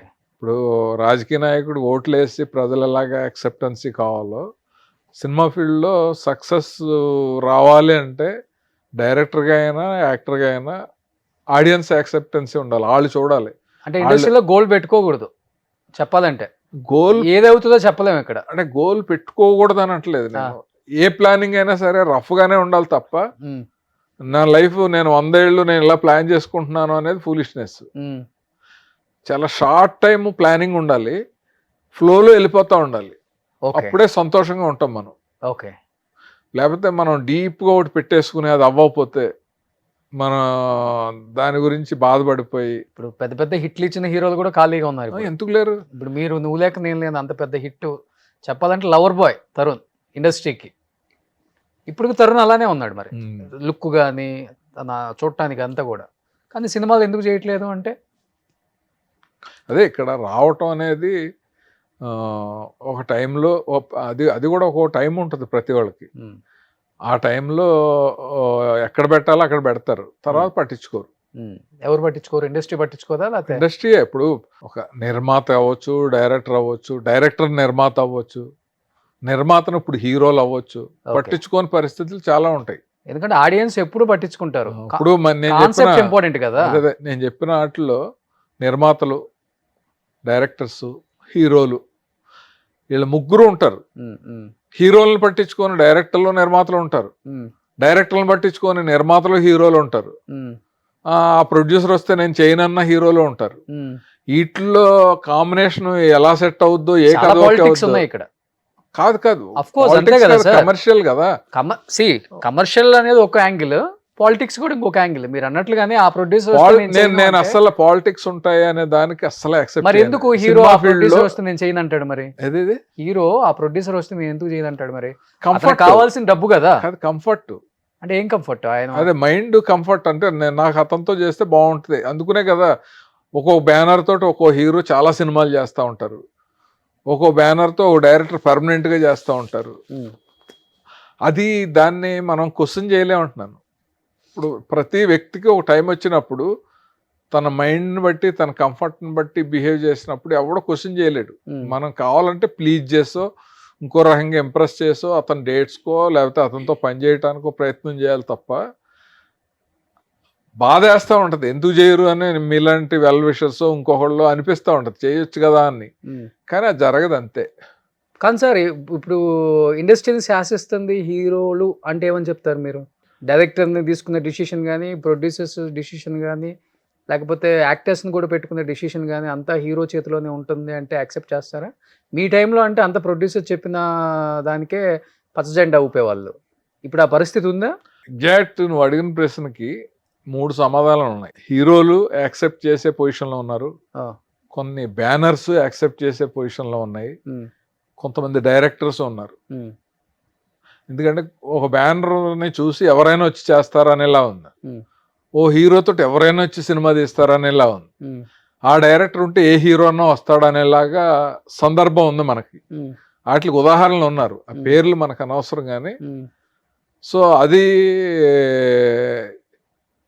ఆ 3 కోఆర్డినేషన్ కుదిరిన వాళ్ళు ఇప్పుడు సక్సెస్ఫుల్ ప్లేస్లో ఉంటున్నారు. Okay okay. అంతే కదా. ఇప్పుడు వివి వినాయక్ గారు కావచ్చు, శ్రీని వైట్లా కావచ్చు, వీళ్ళందరూ కూడా గొప్ప గొప్ప సినిమాలు తీశారు. మరి చాలా మంచి డైరెక్టర్స్ మంచి డైరెక్టర్స్. ఇప్పుడున్న స్టార్ హీరోలకి చెప్పాలంటే బ్రేక్ ఇచ్చారు వాళ్ళందరూ. అవును. మరి వాళ్ళకి ఇప్పుడు డేట్ ఇచ్చే ఒక హీరోయిన్ ఉన్నారా? అదేమన్నా అంటే పాన్ ఇండియా లెవెల్ కదా, ఇప్పుడు మేము ఆ లెవెల్కి వెళ్ళిపోయాం కదా, ఇప్పుడు మనం తెలుగు వరకు ఆలోచించకూడదు, మీకు తెలిసిందే కదా అంటున్నారు. పాన్ ఇండియా అంటే ఏంటి సార్? పాన్ ఇండియా అంటే ఏంటి అసలుకి? అంటే సినిమాని అన్ని లాంగ్వేజ్లో రిలీజ్ చేయడం పాన్ ఇండియా అంతే కదా?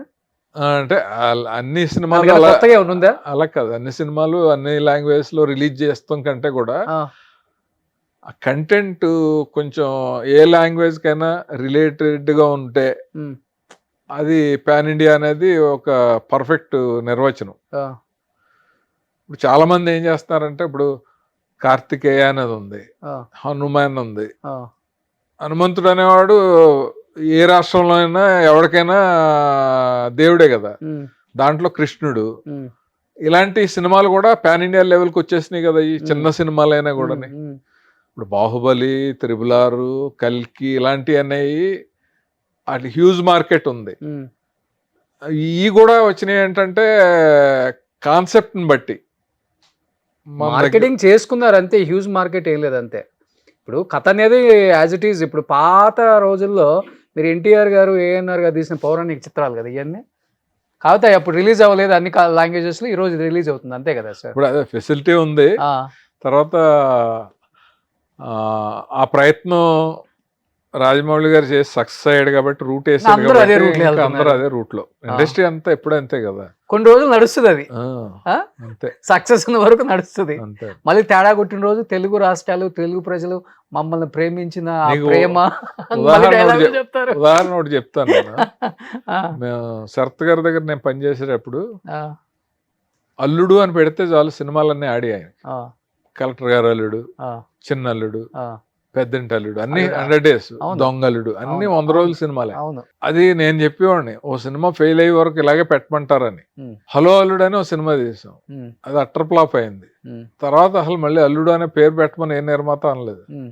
అలా ఉంటది అవును. ఓ సెంటిమెంట్. సో ఇప్పుడు మీరు ఉన్నారు సార్, నువ్వు లేక నేను లేని 2 కోట్లు పెట్టి తీశాను, 14 కోట్లు వచ్చింది అన్నారు. ఇప్పుడు 14 కోట్లు పెట్టి తీసిన సినిమా ₹1 కోటి కూడా థియేటర్లో వసూలు రాని సినిమాలు బొచ్చుడు ఉన్నాయి. అవును. పేర్లు చెప్పమంటే కూడా చెప్తాను, నాకేం లేదు పెద్ద. ఇప్పుడు మేము హీరోలు అని డఫాలు కొట్టుకునే వాళ్ళు కూడా నేను చూశాను. థియేటర్లో, మల్టీప్లెక్స్ థియేటర్లలో 10 మంది కూడా లేదు పట్టుమని. సినిమా ఎప్పుడు రిలీజ్ వెళ్ళిపోతుందో కూడా తెలియదు. కాకపోతే మార్కెట్లో అన్ని లాంగ్వేజ్ల్లో అమ్ముకుంటారు, రైట్స్ అమ్ముకుంటారు కాబట్టి వాడికి వస్తుందన్న ప్రొడ్యూసర్కి ఒక భరోసా అంతే. అవును. అంతకుమించి ఏమైనా ఉందా సార్? అవును. మరి ఇక్కడ ఎవడు డెస్టినీ ఎవడు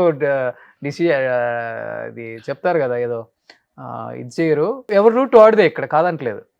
కాకపోతే నేను అనేది ఏంటంటే, సక్సెస్ వచ్చినప్పుడు వాడే ఎంజాయ్ చేస్తాడు, సక్సెస్ రానప్పుడు డైరెక్టర్ నెత్తినేస్తారు. అది కామన్ అయిపోయింది. ఇంకా అవన్నీ ఇంకొకటి ఏంటంటే ఫ్యాక్ట్ అది, దాన్ని అంతే. ఇంకోటి ఏంటంటే సార్, దానికి తోడు ఇప్పుడు 100 కోట్లు 200 కోట్లు హీరోల రెమ్యునరేషన్లో. థియేటర్లో రిలీజ్ అయ్యేటప్పుడు ఒక్కొక్క సినిమా ₹1000, ₹1200, ₹1500 టికెట్ రేట్లు. అరే ఇంతగా ఫ్యాన్స్ మిమ్మల్ని లైక్ చేస్తున్నారు, ఫస్ట్ డే ఫ్యాన్స్కి ఒక ఫ్రీ షో ఏమని చెప్పండి, ఒక హీరోని దమ్ముంటే పోయి జీవో తెచ్చుకుంటారు. 1500, 2000 టికెట్ అని. ఒక ఫ్యామిలీ సినిమాకి వెళ్ళాలంటే 10,000 అవుతుంది సార్. ఎవడి సొమ్ము ఇదంతా? ఎవడిచ్చే రెమ్యునరేషన్లో? ప్రొడ్యూసర్లు మేమేస్తున్నారు ఫీలింగ్లో బతికేస్తున్నారు. ఆడియన్స్ డబ్బులు సార్ ఇవన్నీ. అవునా కదా? మీరు చెప్పండి ఒక సినిమా డైరెక్టర్గా. ఈ ఇంటర్వ్యూలో నేను తంబలైన వేయాలి, ఎందుకంటే నువ్వు మాట్లాడినది జనరల్గా మాట్లాడుకోవాలి కదా కొన్ని. కరెక్టే. అన్నీ ఇప్పుడు ఎలా ఉంటదంటే, అందరికి అన్నీ తెలుసు, బట్ ఇక్కడ కమర్షియల్ ఫీల్డ్ ఇది. అవును. ఎవరితో ఏం చేస్తే లాభం ఉంటుందో వాళ్ళతో అదే చేస్తారు. సొంత తమ్ముడైనా చేయరు, సొంత కొడుకైనా చేయరు. నా కొడుకు వీడి మీద 2 కోట్లు పెడితే వస్తో రాదో అనే ఆలోచనలో చేయనోళ్ళు కూడా ఉన్నారు, తెలుసు ఉన్నారు కదా. ఉన్నారు ఉన్నారు బయట వాళ్ళు నమ్మి చేసిన వాళ్ళు కూడా ఉన్నారు. ఉన్నారు. సో అందువల్ల ఏంటంటే మనం ఎవరిని ఏమనలేం. నా మట్టుకు నేను అబ్జర్వ్ చేసిన దాంట్లో మనకి దేంట్లో స్ట్రెంత్ ఉందో దాంట్లో ప్రూవ్ చేసుకుంటూ వెళ్ళిపోయి ఫ్లోలో మనకి ఏ అవకాశం వచ్చిందో దాన్ని సద్వినియోగం చేసుకుని దీపం ఉండగానే ఇల్లు చక్కబెట్టుకొని ఫైనాన్షియల్ డిసిప్లిన్ తోటి ఏ టెక్నాలజీ వస్తో ఏమొస్తో తెలియదు, ఎప్పుడు ఏ ఉద్యోగం పోద్దో, ఏ ఫీల్డ్కి ఏమవుద్దో తెలియదు. చిత్ర పరిశ్రమకి ఇంత గడ్డు రోజులు వస్తాయని ఎప్పుడని అనుకున్నా?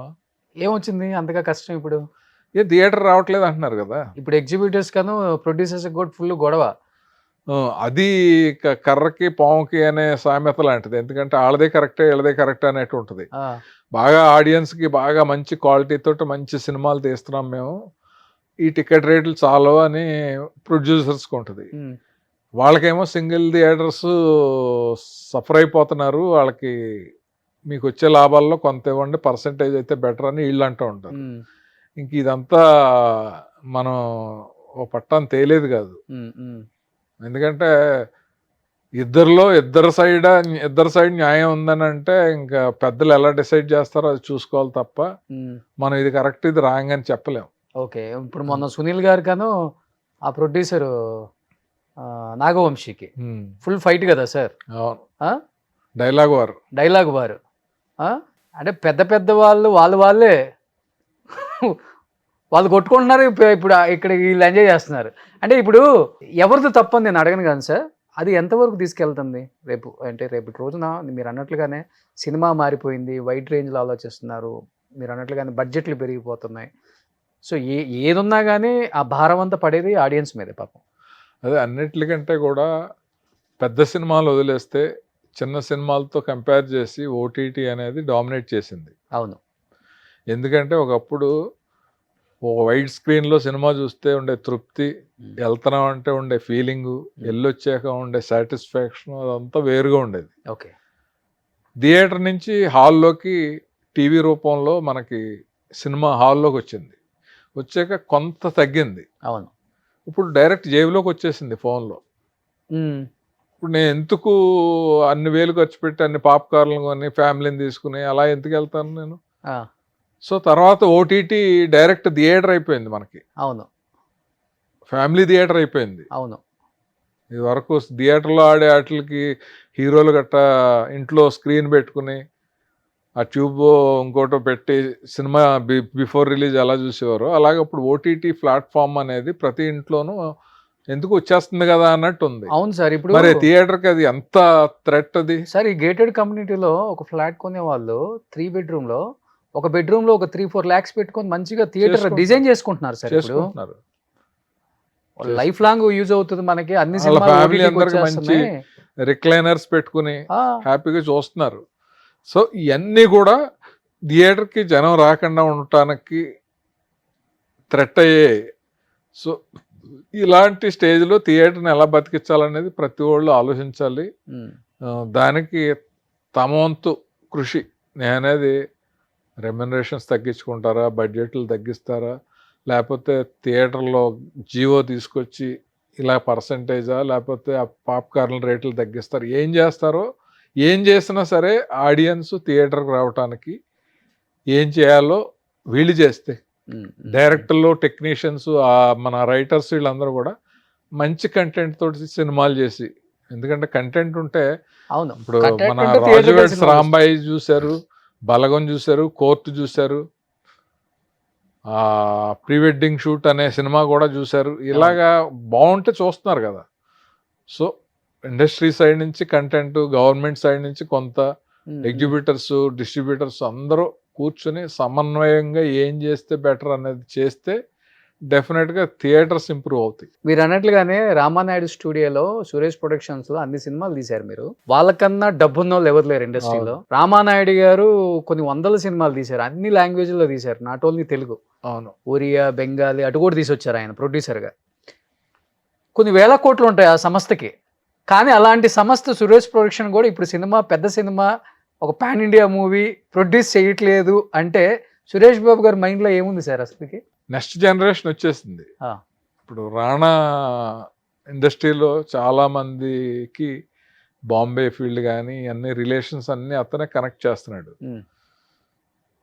లాంగ్వేజ్ కానీ హిందీ కానీ ఇవన్నీ కూడా చాలా బాహుబలి అప్పుడు కానీ అతనే చేశాడు, అతనికి మంచి కనెక్షన్స్ ఉన్నాయి అనేది ఉంది కదా. ఓకే. సో నెక్స్ట్ జనరేషన్కి వదిలేస్తున్నారు. సురేష్ బాబు అప్పుడు అదేం ఉండేది కదా, ఓన్లీ తెలుగు ఉండేది. ఉమ్. సో ఆయన ఏంటంటే ఎందుకు వాళ్ళ నాన్నప్పుడే అన్ని లాంగ్వేజ్లు ఉండేది కదా, సురేష్ బాబు గారు ఇంకా అన్ని అన్ని బాగా తెలుసు కదా ఆయనకు కూడా. తెలుసు అంటే సిస్టము టెక్నాలజీ అన్నీ మారాక అప్డేట్ అయ్యి అన్నీ అదే అంటారా, లేకపోతే ఇప్పుడున్న హీరోలను మెయింటైన్ చేయలేమనే? కొంత అది కూడా ఉంటుంది. ఇదే కదా మెయిన్. ఇప్పుడు ఒక కొత్త ప్రొడ్యూసర్ వెళ్ళి ఫోన్లో కానీ ఇంటికి వెళ్ళి కానీ టచ్లో ఉండేలాగా అలాంటి ప్రొడ్యూసర్స్ ఉండలేరు కదా. అలా ఉండలేక అలా టచ్ అప్పుడు ఆయనకి యాక్చువల్గా ఆయన ఇంట్లోనే బోల్డ్ మంది హీరోలు ఉన్నారు. నాగ చైతన్య ఉన్నాడు, రాణా ఉన్నాడు, మన వెంకటేష్ బాబు ఉన్నాడు. వాళ్ళతో చేసుకుంటే సరిపోద్ది కదా, చేస్తున్నారు కదా ఎలాగోని. మీరు అన్నట్లుగా వేల మీద లెక్కేసుకోవచ్చు వాళ్ళ మీద చేసే సినిమాలు కూడా. వాళ్ళకి కూడా ఎక్కువ బయట ప్రొడ్యూసర్స్ వాళ్ళ సినిమాలు కూడా. అంటే వాళ్ళు రిస్క్ ఎందుకు అనుకున్నారు అంతే. ఇంకోటి ఏంటంటే ఒక ఏజ్ వరకు రిస్క్ చేస్తారు. ఒక 60-65 వచ్చాక రిస్క్ చేసి ఏదైనా పోగొట్టుకుంటే రికవర్ చేసుకునే ఏజ్ ఉండదు. అది కూడా తెలివైన వాళ్ళు ఆలోచిస్తారు. ఓకే. అల్లు గారు కూడా అదే ఆలోచిస్తున్నారు. ఎవరైనా అంతే అంతే. అది అలా ఆలోచించడం తప్పు కదా, స్మార్ట్నెస్. సక్సెస్ని బట్టే మనిషికి విలువ ఉంటుంది. ఎగ్జాక్ట్లీ. ఇప్పుడు సక్సెస్ అన్నారు కాబట్టి సార్, అప్పుడులో హీరోయిన్స్ ఒక సినిమా హిట్ అయిందంటే కంటిన్యూగా అదే హీరోయిన్ పెట్టేవాళ్ళు. అది ఫస్ట్ నుంచి ఉంది అనుకోండి, అది వేరే విషయం. మీ టైంలో మేము ఎక్కువ చూసాం 90s 2000s కూడా. ఇప్పుడు ఆర్తి అగర్వాల్ గారు ఉన్నారు, ఆమె ఒక సినిమా హిట్ అయ్యేసరికి కంటిన్యూగా ఇంద్ర దాకా ఉందాము మళ్ళీ. నువ్వు నాకు నచ్చావు, నువ్వు లేక నేను లేను, వసంతం నడిచింది ఆమె ట్రెండ్ అంతా. తర్వాత ఇంకొక హీరోయిన్ ఆమె పేరు ఏదో ఉంది, ఆమె కూడా కంటిన్యూ. కానీ ఆదిత్య అగర్వాల్ గారు చూడటానికి కూడా నార్త్ లాగా అనిపించరు. ఆమె మన సౌత్, మన తెలుగు లాగే అనిపిస్తారు. అంత పెద్ద పీక్ కెరీర్ను చూసినామా ఒక్కసారిగా పతనం అయిపోయిందా, లేకపోతే ఇండస్ట్రీ వల్ల మిస్గైడ్ వల్ల అట్లా అయిపోయిందా, లేకపోతే కొంతమంది పేరెంట్స్ అంటారు, కొంతమంది లవ్ ఫెయిల్యూర్ అంటారు. మీరు ఆమె దగ్గర నుంచి చూశారు కాబట్టి తన మైండ్ సెట్ ఎలా ఉండేది సార్ అసలు ఆ టైంలో? చిన్న ఏజ్లో వచ్చారు కాబట్టి. అంటే ఆ అమ్మాయి అంత మెంటాలిటీ మంచిది, వెరీ స్మార్ట్ ఏం కాదు, కానీ వాళ్ళ ఫాదర్ బాగా లీడ్ చేసేవాడు. ఓకే. సో ఒక స్టేజ్ తర్వాత పెళ్లి చేసాడు అతను. పెళ్లి చేసిన తర్వాత బాడీ షేప్ అవుట్ అయింది. ఆ అమ్మాయికి మళ్ళీ నటించాలని ఉండేది. సో బేట్రియాటిక్ సర్జరీ ఏదో చేయించుకోవాలనే దాంట్లో అమ్మాయి కొంచెం ఐసీయూలోనే చనిపోయింది. ఓకే. బట్ అంత క్రితం ఏదో తనేయో అనుకుని అన్నీ జరక్క. అంటే ఏమనుకుంది సార్? అంటే కెరీరు ఇలాగే ఉండాలి, ఇలాగ బాగా ప్లాన్ చేసుకోవాలి అని. వాళ్ళ సిస్టర్ కూడా వచ్చింది కదా హీరోయిన్, అతిథి అగర్వాల్, గంగోత్రి. అలా అనుకున్నప్పుడు హీరోయిన్గా చేసుకునే వాళ్ళు వాళ్ళకాళ్ళు లవ్ చేసి ఇష్టపడి చేసుకుంటే ఓ పద్ధతి, ఇంట్లో వాళ్ళు ఫోర్స్డ్గా పెళ్లి చేసుకుంటే అంత ఏమనలేరు. ఎందుకంటే ఇక్కడ లైఫ్కి అక్కడ లైఫ్కి అసలు సంబంధం ఉండదు కదా. ఏదో అలాంటి పర్సనల్ ప్రాబ్లమ్స్ కూడా ఉన్నాయని అనేవారు. మరి ఈ నువ్వు లేక నేను లేనప్పుడు ఏదో చిన్న గొడవ అయితే తరుణ్కి ఆదిత్య అగర్వాల్ కూడా ఒకే ట్రైన్లో పంపించారంట మీరు? పంపించడం కాదు కానీ అదే నిండు గోదావరి కదా ఈ ప్రేమ అనే సాంగ్కి వెళ్తున్నాం. టికెట్ ఇప్పుడు ఒకే కూపేలో నేను, ఆదిత్య అగర్వాల్, తరుణ్ ఉన్నాం. అప్పుడు వీళ్ళిద్దరు ఏదో అలిగి మాట్లాడుకోవట్లేదు. నాకు సాంగ్ అంతా చాలా బాగా రావాలి, వీళ్ళేమో ఫేస్లో ఎక్స్ప్రెషన్ ఎలా ఉంటుందో, అలిగారు అది ఇది అని చెప్పి కొంచెం మాట్లాడి వాళ్ళిద్దరి మధ్యన సయోజ్ క్రియేట్ చేసి తర్వాత వాళ్ళ ఫ్రెండ్స్ అయ్యేలాగా చేసి తర్వాత సాంగ్ చాలా బాగా చేశారు. ఈ అలకలు ఏముంటాయి, చిన్న చిన్న ఈగోలు అంతే. అంతే. సో తన మైండ్ సెట్ మామూలుగా అయితే పాజిటివ్గా ఆలోచించేది ఎప్పుడు. ఆ, ఆ? మంచి అమ్మాయి, కాంప్లికేషన్ అసలు ఉండేది కాదు. ఓకే. సో తెలుగు కూడా నేర్చుకుందన్నారు తర్వాత. తెలుగు అంటే మా సినిమా అప్పుడు మేమే నేర్పాం. ఆ, సురేష్ బాబు అమ్మాయికి తెలుగు సరిగ్గా వచ్చేది కాదు, నువ్వు లేక నేను లేనిలో ఆ సీన్లు పట్టుకెళ్ళి కొంచెం ట్రైనింగ్ ఇవ్వమ్మా అనేవాడు ఆయన. ఓకే. సురేష్ గెస్ట్ హౌస్కి వెళ్ళి నేను చెప్పేవాడిని డైలాగులన్నీ ప్రాక్టీస్ చేయించి. కానీ సూసైడ్ చేసుకుంది అంటుంటారు సార్ మరి ఆదిత్య అగర్వాల్ యూఎస్లో. ఏం అంత- సర్జరీ ఫెయిల్ కాదు, సూసైడ్ చేసుకునేది. అది అంత బాంబేలో ఎక్కడో జరిగింది, మనకేం తెలుస్తుంది, అన్ని ఊహలే. ఓకే.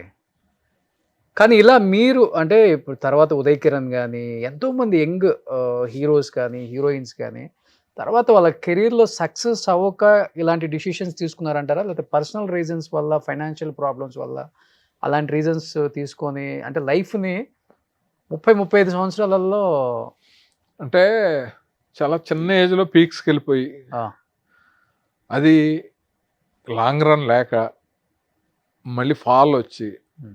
ఆ ఫాల్ని తట్టుకోలేక డైజెస్ట్ చేసుకోలేక, ఇప్పుడు ఒక మెచ్యూర్డ్ పర్సన్ లైఫ్ ఇలా ఉంటుంది, ఫెయిల్యూర్ వస్తే ఎవడో మన దగ్గర రాడు, సక్సెస్లో ఉన్నప్పుడే కొంచెం మనం 4 రాళ్ళు వెనకేసుకోవాలి, Hmm.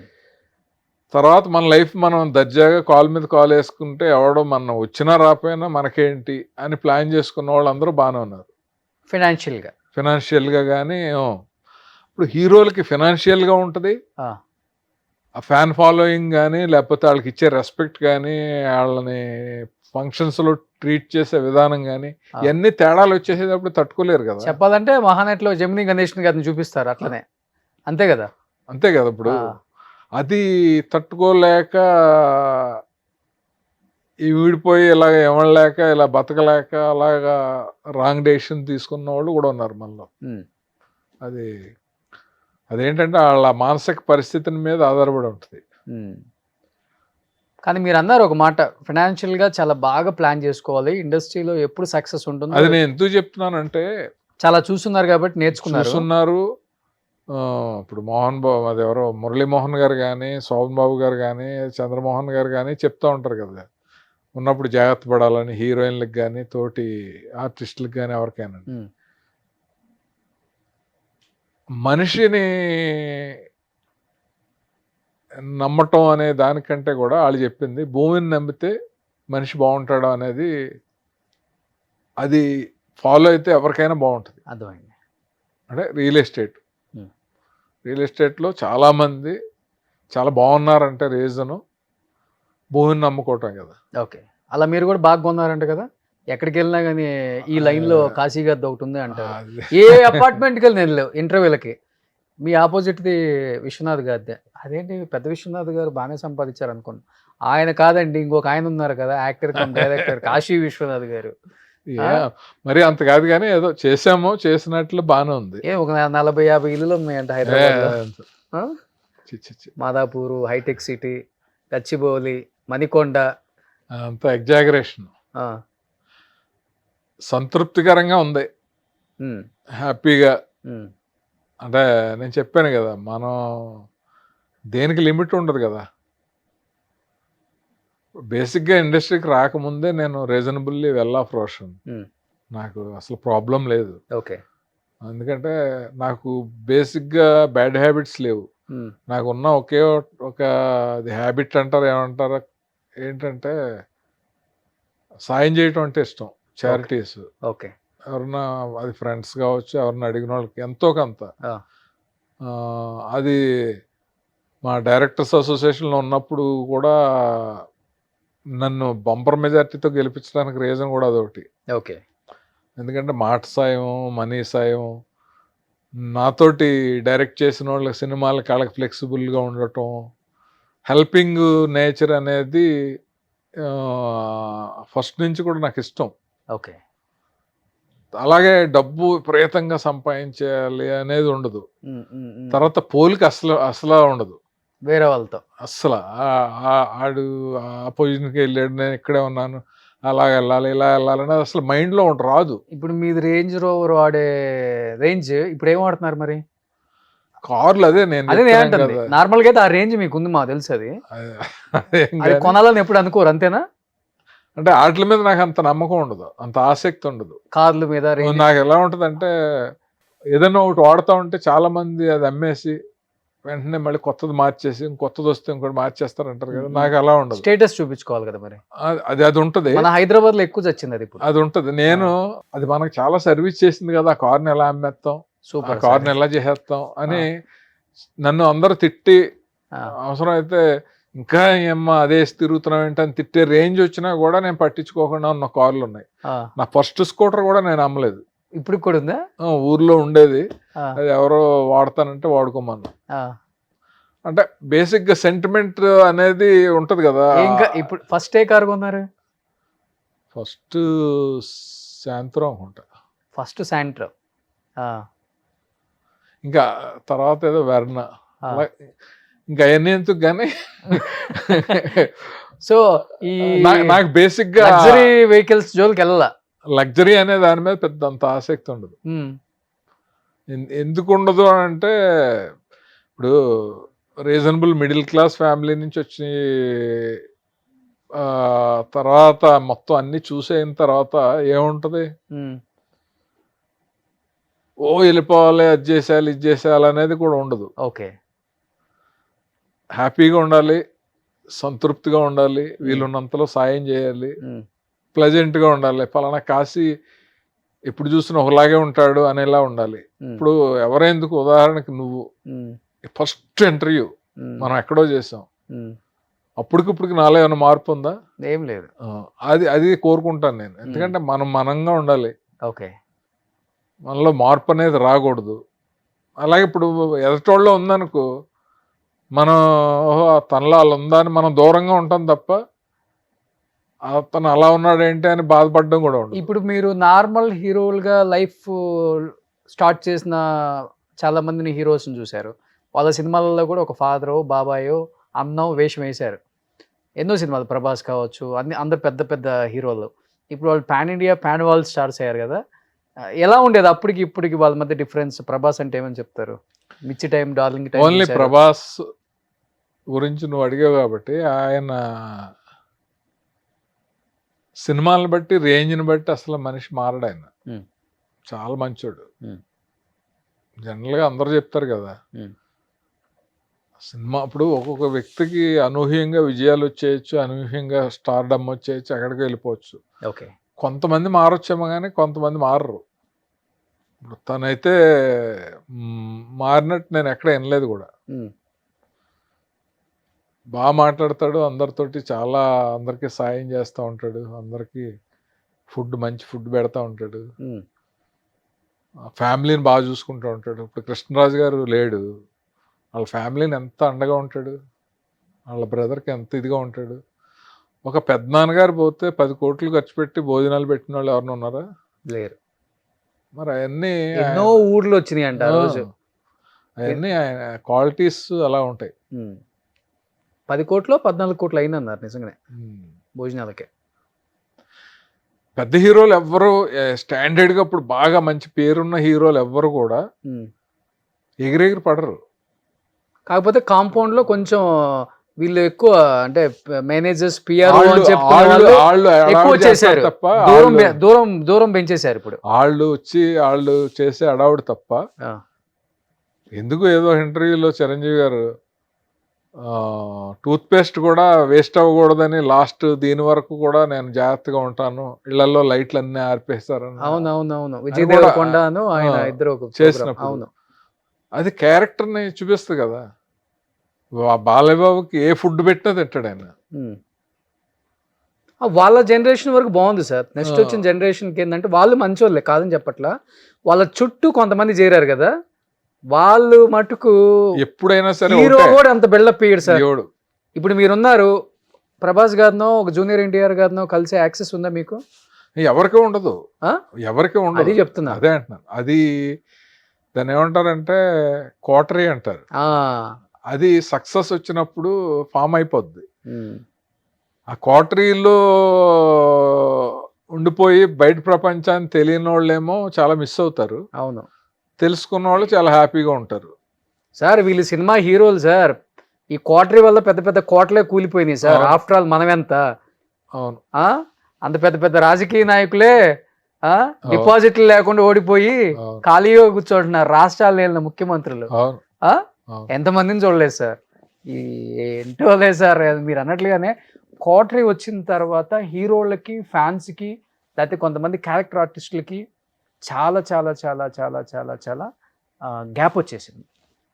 ఇది అంత ఇక్కడ కూడా access ఎలా లేదు ఇప్పుడు. ఇక్కడ కూడా ఎలా ఉంటుందంటే, ఓ సినిమా కష్టపడి ఉమ్, ఎంతో డే అండ్ నైట్లు కష్టపడి టెక్నీషియన్స్ కానీ ఆర్టిస్టులు కానీ వీళ్ళందరూ పనిచేస్తారు.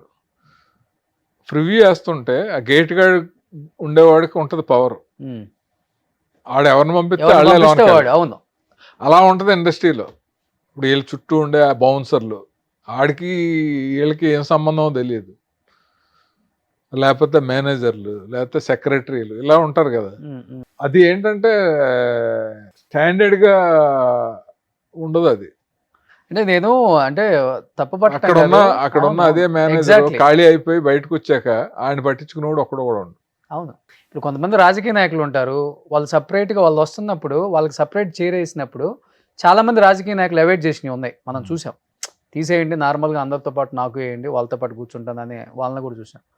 నేను అమెరికా ఒక ప్రోగ్రామ్కి వెళ్తే నాట్స్కో దేనికో అనుకుంటా, ఒక హీరో వచ్చారు. నాట్స్ తానాను వస్తే ఇంకా ముందు వరుసలో అందరూ పెద్ద పెద్ద బిలీనియర్సే. అమెరికాలో ఎట్లా ఉంటుంది మీకు తెలుసు కదా సార్, ప్రతి ఓడి బిలీనియరే. మన తెలుగువాడు అంటే స్పాన్సర్లు ఆ షోలకి. హీరో వస్తున్నారని ఆయన చుట్టూ ఉన్న క్వార్టర్లో ఉండే కొంతమంది ఎవరో చెప్పారని అప్పుడు దాకా హ్యాపీగా ఉన్న లైను ఒక పావు గంటలో చెల్లా చెదురు చేసేసి వచ్చిన కొంతమంది పొలిటీషియన్స్ని అటెళ్ళండి ఇటెళ్ళండి, అక్కడ బ్లాక్ గోడ్స్ మనకు తెలియదు కదా వాళ్ళకి, వీళ్ళు ఎవరో కూడా నెట్టేయటం తోసేయటం ఇలా పెట్టి సర్కిల్ని ఈ పెట్టేశారు. తాళ్ళు గీళ్ళు అన్నీ ఐరన్ రాడ్స్ పెట్టేసి మిడిల్ వరకు 2 సోఫాలు వేశారు. అవును. షో అయిపోయే వరకు ప్రతి ఓడి తిట్టుకోవటమే సార్. అది చాలా మంది సఫర్ అవుతారు. అది అది ఇండివిజువల్గా కూడా ఎలా ఉండాలంటే, సపోజ్ నా విషయంలో చెప్తున్నాను నేను. మా ఊరు, నేను ఒక కుగ్రామం నుంచి వచ్చాను కదా. సో ఇక్కడ ఒక ఐడెంటిటీ ఉంది మనకి, ఒక సెలబ్రిటీ హోదానో లేకపోతే ఒక ఇన్ని సినిమాలు చేశారనో ఒక హిస్టరీ అని ఉంది. మా ఊర్లో ఇంత కూడా తెలియదు. నేను వెళ్తే అసలు చూపించను. అప్పుడు ఎలా ఉన్నానో అలాగే ఉంటాను. ప్రతి ఓళ్ళతోటి క్లోజ్గా మాట్లాడతాను, ఇంటికి వెళ్ళిపోతాను. నా ఫెయిల్యూరు నా సక్సెస్ వాళ్ళకి తెలియదు. మనల్ని ఫస్ట్ నుంచి చూసిన వాళ్ళు ఏం బట్టి అలాగే నాకు అది కోరుకుంటాను నేను. ఏంటంటే ఈ మధ్యన సినిమాలు చేయట్లేదా అని కానీ, లేకపోతే ఈ మధ్యన ఏంటి ఆ సినిమాలు ఇలాంటివి ఉంటాయి కదా డిస్కషన్స్, అంటే కొంచెం జర్నలిస్టుల క్వశ్చన్లు. ఇప్పుడు ఏం చేస్తున్నారు, నెక్స్ట్ ఏంటి, ఇలాగా. ఆ ఊళ్ళో ఆ టాపిక్ ఉండదు. ఎప్పుడు వచ్చావు, ఎన్ని రోజులు ఉంటావు, వాళ్ళు నచ్చింది ఉంటే వాళ్ళు పెడతా ఉంటారు. మనం ఫ్రెండ్స్ పాత వాళ్ళందరినీ ఇక్కడ మనకి 10 ఏళ్ళకి వచ్చి పెట్టాలంటే 1 నిమిషంలో అయిపోద్ది. అక్కడ 1 వారం రోజులు పడుతుంది. 1 వారం రోజులు పడుతుంది. అవును. ఏం కావాలో తినండిరా చేయండిరా సరదాగా. అది కోరుకుంటాను నేను. మా ఊర్లో మర్చిపోయాను నీకు, ఇల్లు బాగా కట్టారంటే 100 ఎకర్లో ఏమో. అది చూసిన వాళ్ళందరూ ఏంటి ఊర్లో ఎంత ఎప్పుడో వస్తాడు కదా ఎందుకు కట్టాడు అంటారు. It's my dream. ఎన్ని ఎకరాల్లో కట్టారు? ఎకరాలు కాదు, మామూలు 1200 గజం ఊర్లోనే. పెద్దగా కట్టారా? పెద్దగా, బాగానే నాకు కంఫర్టబుల్ గా చూస్తే చాలా బాగుంది, ప్లెజెంట్ గా ఉందని ఇలా ఉంటది. బాగా మంచి బడ్జెట్ లోనే కట్టాను. బడ్జెట్ చెప్పను కానీ నేను, అంటే మాకు పాత ఇల్లు ఉంది, మా నాన్నవాళ్ళు కట్టిన ఇల్లు బ్రహ్మాండంగా ఉంటది, కేరళ హౌస్ లా ఉంటది. మా ఊర్లో నాకంటూ ఒక డ్రీమ్ ఉంది. మా పిల్లలు కానీ ఫ్యామిలీ కానీ మనవాళ్ళు కానీ ఎవరు వచ్చినా ఒక 5-6 బెడ్రూమ్లు ఉండాలి, కార్ లోపలికి వెళ్ళిపోవాలి. బంజారా హిల్స్ లో కొన్ని ఇళ్ళు ఉంటాయి కదా, బంజారా హిల్స్ టైప్ అక్కడ కట్టారు. కార్ పార్కింగ్ ఉండాలి, పక్కన ఇంట్లోనే మామిడి చెట్లు అయి ఉండాలి, ఆ పళ్ళు మనం కోసుకుని తినాలి. ఇలాంటి కొన్ని డ్రీమ్స్, పిచ్ డ్రీమ్స్ ఉండేవి చిన్నప్పుడు. సో అవి తీర్చుకోగలిగిన కెపాసిటీ వచ్చినప్పుడు తీర్చుకోవాలి కదా అని కట్టేశారు. ఓకే. టౌనా లేకపోతే చిన్న పల్లెటూరా? పోలవరం ప్రాజెక్ట్ ఆనుకునే ఉంటుంది.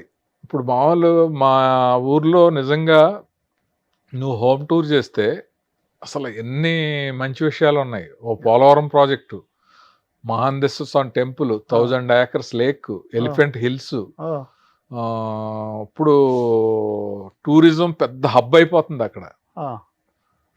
పేరెంట్ పెళ్ళి అంటారు కదా, బోట్లు అన్నీ మా ఊరి దగ్గరే. భవిష్యత్తులో చాలా సూపర్గా ఉంటుంది. ఓకే, అది నేను వెళ్ళొస్తుంటారు అప్పుడప్పుడు ఫ్యామిలీ ఇప్పుడు 27th వెళ్తున్నాం మేము. ఓకే, వెళ్ళి వారం రోజులు 10 రోజులు అలా ఉంటాం. సో ఇప్పుడు అక్కడే వంట అమ్మాయి ఉంటుంది. ఇప్పుడు కాలక్షేపం ఎంజాయ్ చేస్తున్నారు, చుట్టాలు, రిలేటివ్స్, ఇంకా నేను చెప్పాను కదా అన్ని మూమెంట్స్. రేపు షూటింగ్ ఉంది 4 రోజులు అయిపోద్ది.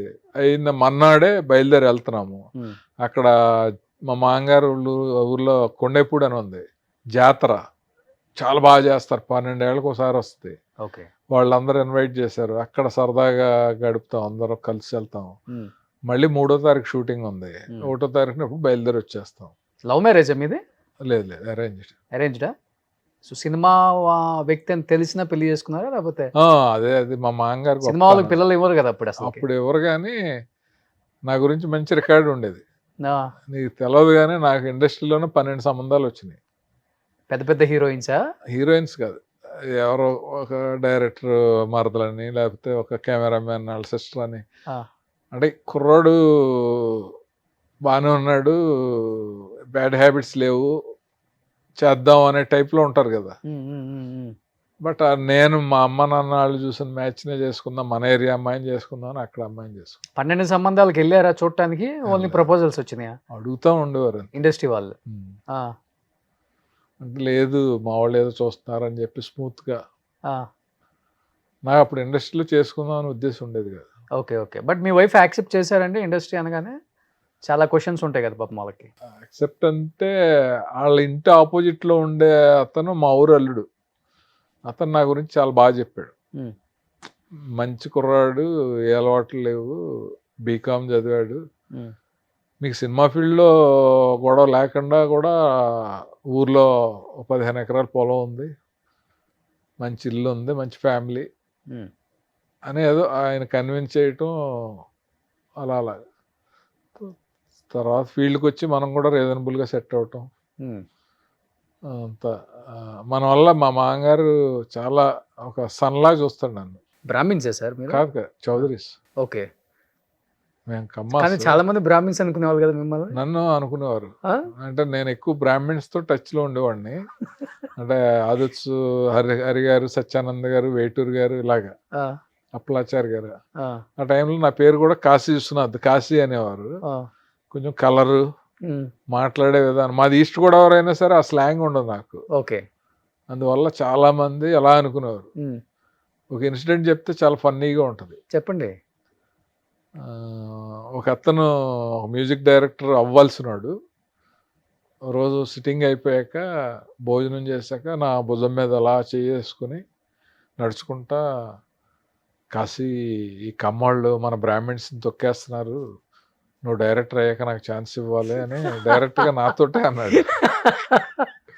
నేను చెప్పలేదు, అలాగే తప్పకుండా అన్నాను. మన్నాడు ఎవరో చెప్తే ఇంకా బిక్క చచ్చిపోయి, అందరూ నీలా ఉండరు, కమ్మాళ్ళలో నువ్వు స్పెషల్గా ఉంటావు అది అని ఇందుకే ఆయన పెద్ద మ్యూజిక్ డైరెక్టర్ అయ్యారు కదా. అవలేదా? అతను అలాగే ఉన్నాడు. Okay, struggle. రాజ్కోటి దగ్గర పనిచేసేవాడు అతను. సో నిజంగా క్యాస్ట్ ఫీలింగ్ ఉండేదండి? కమ్మ వాళ్ళు తొక్కేస్తారు నిజంగా చెప్పండి. మరి ఎందుకన్నాడు ఆయన? ఇండస్ట్రీలో క్యాస్ట్ ఫీలింగ్ అనేది, క్యాస్ట్ ఫీలింగ్ కంటే క్యాష్ ఫీలింగ్ ఎక్కువ ఉంటుంది. ఎవరి దగ్గర ఎక్కువ వెయిట్ ఉంటే ఎక్కువ ఉంటాం కాదు. ఇతను పెట్టుకుంటే నాకు క్యాష్ వస్తుంది అంటే పెట్టుకుంటారు అంతే. అవునండి, నిజమండి ఇది. వేరే ఏముండదు. అప్పుడు కూడా టాప్ హీరోలు వాళ్ళ ప్రొడ్యూసర్లు అందరిని చూస్తే వాళ్ళ క్యాస్ట్ వాళ్ళు ఉంటారా, వేరే వాళ్ళు ఉంటారు. అది జస్ట్ బయట అనుకోవటానికి. ఓకే, అది క్యాస్ట్ ఫీలింగ్ అనేది ఎవరికన్నా కొంచెం ఉంది అని అంటే అది ఎప్పుడు చూపిస్తారంటే, ఒకే అర్హత ఉన్న పోస్ట్కి 3 ఉన్నారు, వాళ్ళు ఎవరినో పెట్టే బదులు మనం ఎవరిని పెడదామని చూస్తారు తప్ప అర్హత లేకుండా అనేది క్యాస్ట్ ఫీలింగే లేదు. ఓకే, అలా ఉండటం కూడా అది చాలా ఫూలిష్నెస్ అని నా ఫీలింగ్. Okay okay. సో ఇప్పుడు పిల్లలు కూడా అవుట్ ఆఫ్ ఇండస్ట్రీ, అసలు ఇండస్ట్రీ అంటే ఇంట్రెస్ట్ తెలియదు. వాళ్ళిద్దరు చదువుకున్నారు బాగా. ఏం చేస్తున్నారు ఇప్పుడు ఇద్దరు అమ్మాయిలు? పెద్దమ్మాయి అల్లుడు కాలిఫోర్నియాలో ఉంటారు. ఉమ్, వాళ్ళు సాఫ్ట్వేర్ జాబ్లు. ఇద్దరు. ఓకే. రెండో అమ్మాయి అల్లుడు ఇక్కడ మైహోం మంగళలోనే ఉంటారు. ఉమ్, అమ్మాయి ఏమో డెలాయిట్, ఉమ్, ఆ అబ్బాయి ఏమో ఫైనాన్స్ కంపెనీలో ఎక్కడో చేస్తాడు. ఏదో చేస్తాడు. నేను పెద్ద తెలియదు మీకు కూడా. కనుక్కో అంటే శుభ్రంగా ఉంటారు, బాగుంటారు, మన బాగా చూసుకుంటారు రెస్పెక్టివ్గా. ఇంకా ఎక్కువ పర్సనల్గా వెళ్ళటం ఎందుకు. ఫ్రెండ్లీగానే ఉంటారా? ఒక అల్లుడు అమెరికాలో ఉంటారు కాబట్టి ఇక్కడ ఉంది ఆయన బాబు ఫ్రెండ్లీగా. ఇద్దరు చాలా బాగా చూసుకుంటారు నన్ను. ఇద్దరు అల్లుళ్ళు మా అమ్మాయిల కంటే బాగా చూసుకుంటారు. ఓ, పెద్ద అల్లుడి పేరేంటి? అరుణ్ సాయి, అరుణ్ సాయి. చిన్న ప్రమోద్ సాయి. ప్రమోద్ సాయి. ఇద్దరు అన్నదమ్ముళ్ళ ఏంటి? కాదు కాదు, వేరే వేరే. ఓకే. వాళ్ళది ఉండరాజవరం. ఆ, అతను అదే మన బూరుపల్లి శివరామకృష్ణ గారు వాళ్ళ రిలేటివ్. ఓకే. పెద్ద అతను. పెద్ద అబ్బాయి. ఆ, రెండో అబ్బాయి ఏమో లింగాయపాలెంని అమరావతి. అమరావతి మన క్యాపిటల్. ఉమ్. మంచి ల్యాండ్స్ ఉన్నాయి అక్కడ మనకి. ఉమ్. రాజధానిలో పోయినాయా? లేదు, ఆ, ఉన్నాయి రీజనబుల్గా వాళ్ళకి. ఓకే. సో ఫ్రెండ్లీగా ఉంటాడు అల్లుడు కూడా అయితే. ఆ? అందరు బాగుంటారు నాతోటి. నా అల్లుళ్ళే కాదు, ఈయంకుళ్ళు కూడా ఫ్రెండ్లీగా ఉంటారు. ఉమ్. సో అల్లుళ్ళకి ఏమి మా ఇంట్రెస్ట్? మామగారు కూడా ఫ్రెండ్లీగా ఉంటాడు.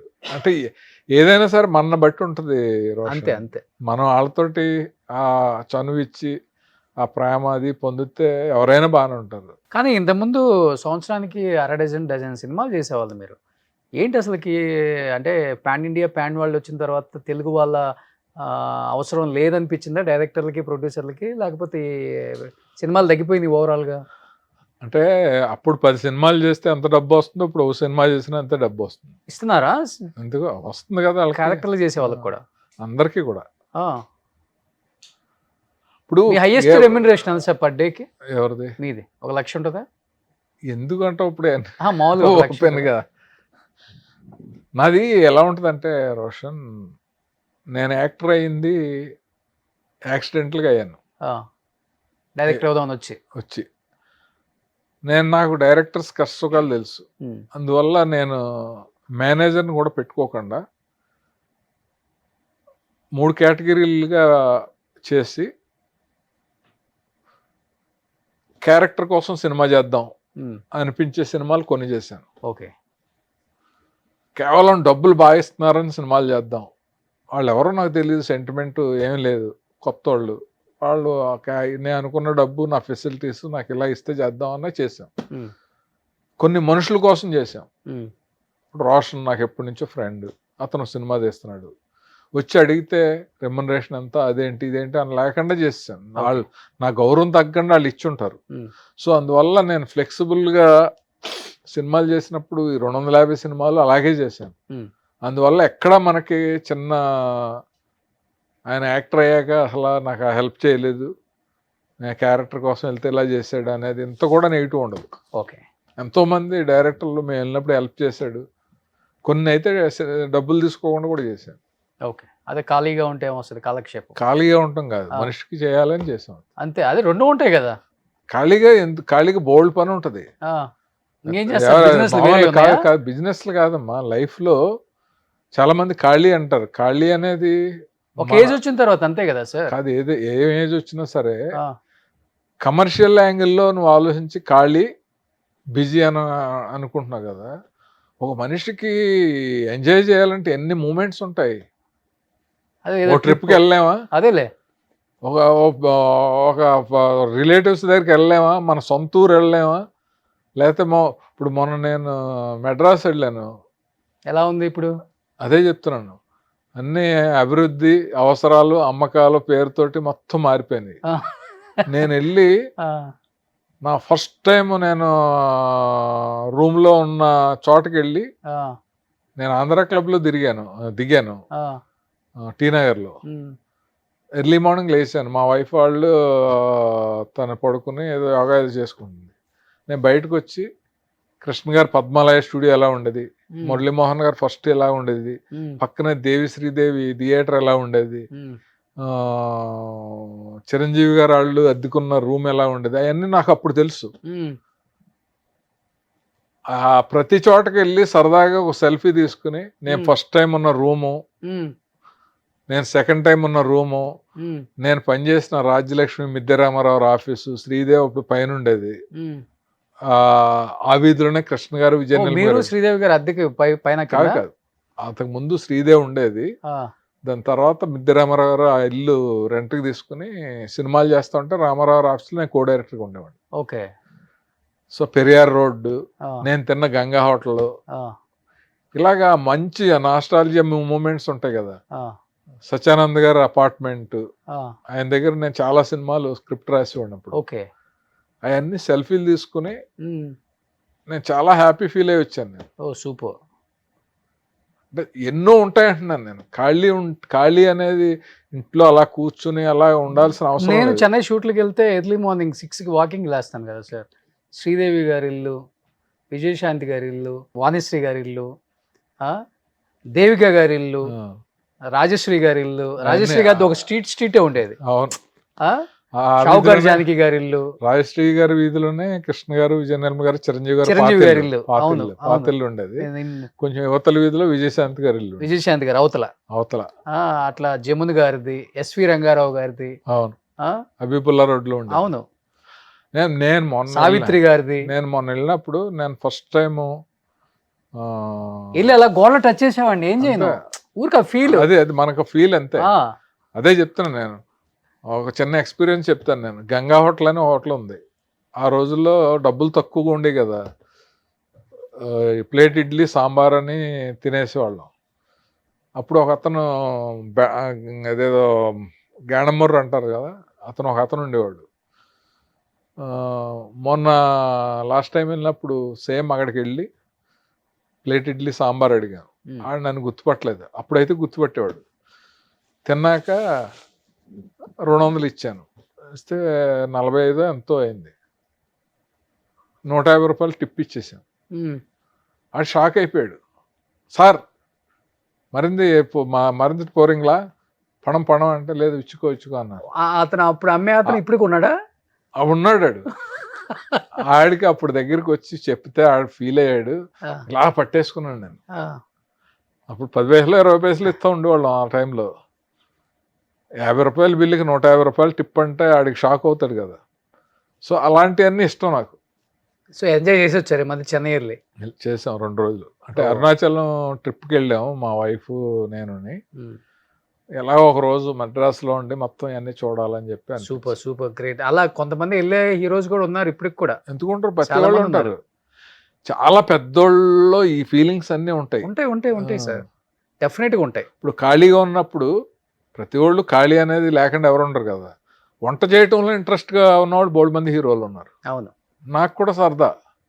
మా ఇంట్లో రానివారు కానీ, ఎందుకంటే బ్యాచులర్గా ఉన్నప్పుడు మేము చేసుకుందే కదా మీరు. ఇప్పుడు పెద్ద మూవీస్ ఏమైనా చేస్తున్నారా? ఏదో ఒకటి ఆఫర్లో ఉంది, చెన్నై జరుగుతున్నాయి. డైరెక్షన్కి ఒకటి ప్లానింగ్లో. సో మళ్ళీ డైరెక్టర్ చేద్దామని. Super great sir. మంచి జీవితాన్ని అయితే చూశారు. అంటే ఎక్కడ రిగ్రెట్ ఫీలింగ్ లేదు, నాకు లైఫ్లో ఇది మిస్ అయింది ఇండస్ట్రీలో అని? అసలు చాలా హ్యాపీగా, నాకు అనుకున్న దానికంటే ఎక్కువ ఇచ్చాడని ఫీల్ అవుతుంటాను. గ్రేట్. చదివిన బీకామ్ చదివిన చదువుకి మనతో పాటు ఉన్న వాళ్ళకి ఊళ్ళల్లో మనం వాళ్ళని చూస్తూ ఉంటే చూడని ప్రదేశం లేదు, తర్వాత మన తిన్న ఫుడ్ లేదు, లగ్జరీ లెవెల్లో ఉన్నాము, ఊర్లోనే బాగానే ఉన్నాము, హెల్ప్లో చేస్తున్నాము, ఇంతకంటే ఏంటి అని అనిపిస్తూ ఉంటుంది. Super life sir. అంటే వాట్ ఈజ్ లైఫ్ అంటే ఒక మాటలో చెప్పేశారు. నిజంగా గ్రేట్ ఇది. సో ఇలానే ఇంకా మంచి సినిమాలు చేయాలని మనస్ఫూర్తిగా కోరుకుంటున్నాం. ఒకప్పుడు మీలాంటి యాక్టర్స్ అందరినీ ఒక హీరో పక్కన ఒక తండ్రి, ఒక బాబాయ్ వేషాలలో చూసేవాళ్ళం ఎక్కువ. ఇప్పుడు ఆ హీరో బాబాయిలు కూడా నార్త్ నుంచో లేకపోతే ఎక్కడో బెంగళూరు నుంచో వస్తున్నారు. కాబట్టి మన వాళ్ళకి కూడా కొంచెం అవకాశం ఇచ్చి అప్పుడప్పుడు మేము మర్చిపోయిన ఇలాంటి గొప్ప నటుల్ని మాకు చూపించాలని మనస్ఫూర్తిగా డైరెక్టర్స్ని కోరుకుంటున్నాము. Thank you so much Kashi గారు. చాలా హ్యాపీగా ఉంది ఇన్ని ఇయర్స్ తర్వాత మిమ్మల్ని మళ్ళీ కలవటం. అప్పటి నుంచి ఇప్పుడే మళ్ళీ కలవటం నాకు కూడా. ఎందుకంటే నేను చూసిన రోషన్ ఇప్పుడు చాలా మంచి పొజిషన్లో ఉన్నాడు, చాలా బాగా అచీవ్ చేశాడు. అదే బిహేవియర్, అదే మాట్లాడే విధానం, ఇంటర్వ్యూ అదంతా కూడా నాకు బాగా అనిపించింది. అందుకే నేను మనసిప్పి కొంచెం ఎక్కువే చెప్పినట్టు ఉన్నాను నేను. అవును సార్. నేను ఒకటి నేర్చుకున్నాను సార్ ఇండస్ట్రీలో. నేను ఫస్ట్ వచ్చిన కొత్తలో చిరంజీవి గారి దగ్గర నేర్చుకున్నాను. నన్ను ఇంటికి పిలిచారు ఆయన. ఎంత పెద్ద స్థాయికన్నా ఎదుగు కానీ మనం ఉండే క్యారెక్టర్ అనేది చాలా ఇంపార్టెంట్. చాలా అది ఇంపార్టెంట్. కానీ నువ్వు మెయింటైన్ చేస్తే ఎక్కడికో వెళ్ళిపోతావు. కాదు నాకు ఒక సక్సెస్ వచ్చింది అని ఎక్కించుకుంటావా, అది కూడా నీ ఇష్టం. రెండు నీ ఇష్టమే, ఏది నేను కాదని చెప్పను. బట్ ఫస్ట్ చెప్పిన దాన్నే నేను ఫాలో అవుతున్నాను సార్. ఈ రోజుటికి మనకు సక్సెస్ వచ్చినా మనమే ఎంజాయ్ చేయాలి, ఫెయిల్యూర్ వచ్చినా మనమే ఎంజాయ్ చేయాలి, డబ్బు ఉన్నా మనమే ఎంజాయ్ చేయాలి, డబ్బు లేకపోయినా మనమే అడ్జస్ట్ అవ్వాలి. లైఫ్లో ఏదున్నా కష్టమైనా సుఖమైనా అన్నీ మనమే అనుభవించాలి. కాబట్టి ఎప్పుడు ఒకేలాగా ఉంటేనే బాగుంటుంది. 10 మంది మన మంచి కోరుకునే వాళ్ళు ఉంటారు, ఇబ్బందులు వచ్చింది అంటే ఆదుకునే వాళ్ళు వస్తారు అన్న ఫిలాసఫీతో, ఆయన చెప్పిన సిద్ధాంతంతోనే బతుకుతున్నాను. మీ అందరిని చూసి కూడా మేము నేర్చుకుంటాను కూడా అదే. కాబట్టి నేను కూడా అదే చెప్తున్నాను, అలానే ఉండండి. అలానే ఉంటేనే జీవితానికి ఒక అర్థం, పరమార్థం. Thank you so much Kashi గారు. ఓకే. సుమన్ టీవీలో మీ పర్సనల్ అండ్ బిజినెస్ ప్రమోషన్స్ కోసం కింది నెంబర్కి కాంటాక్ట్ చేయండి.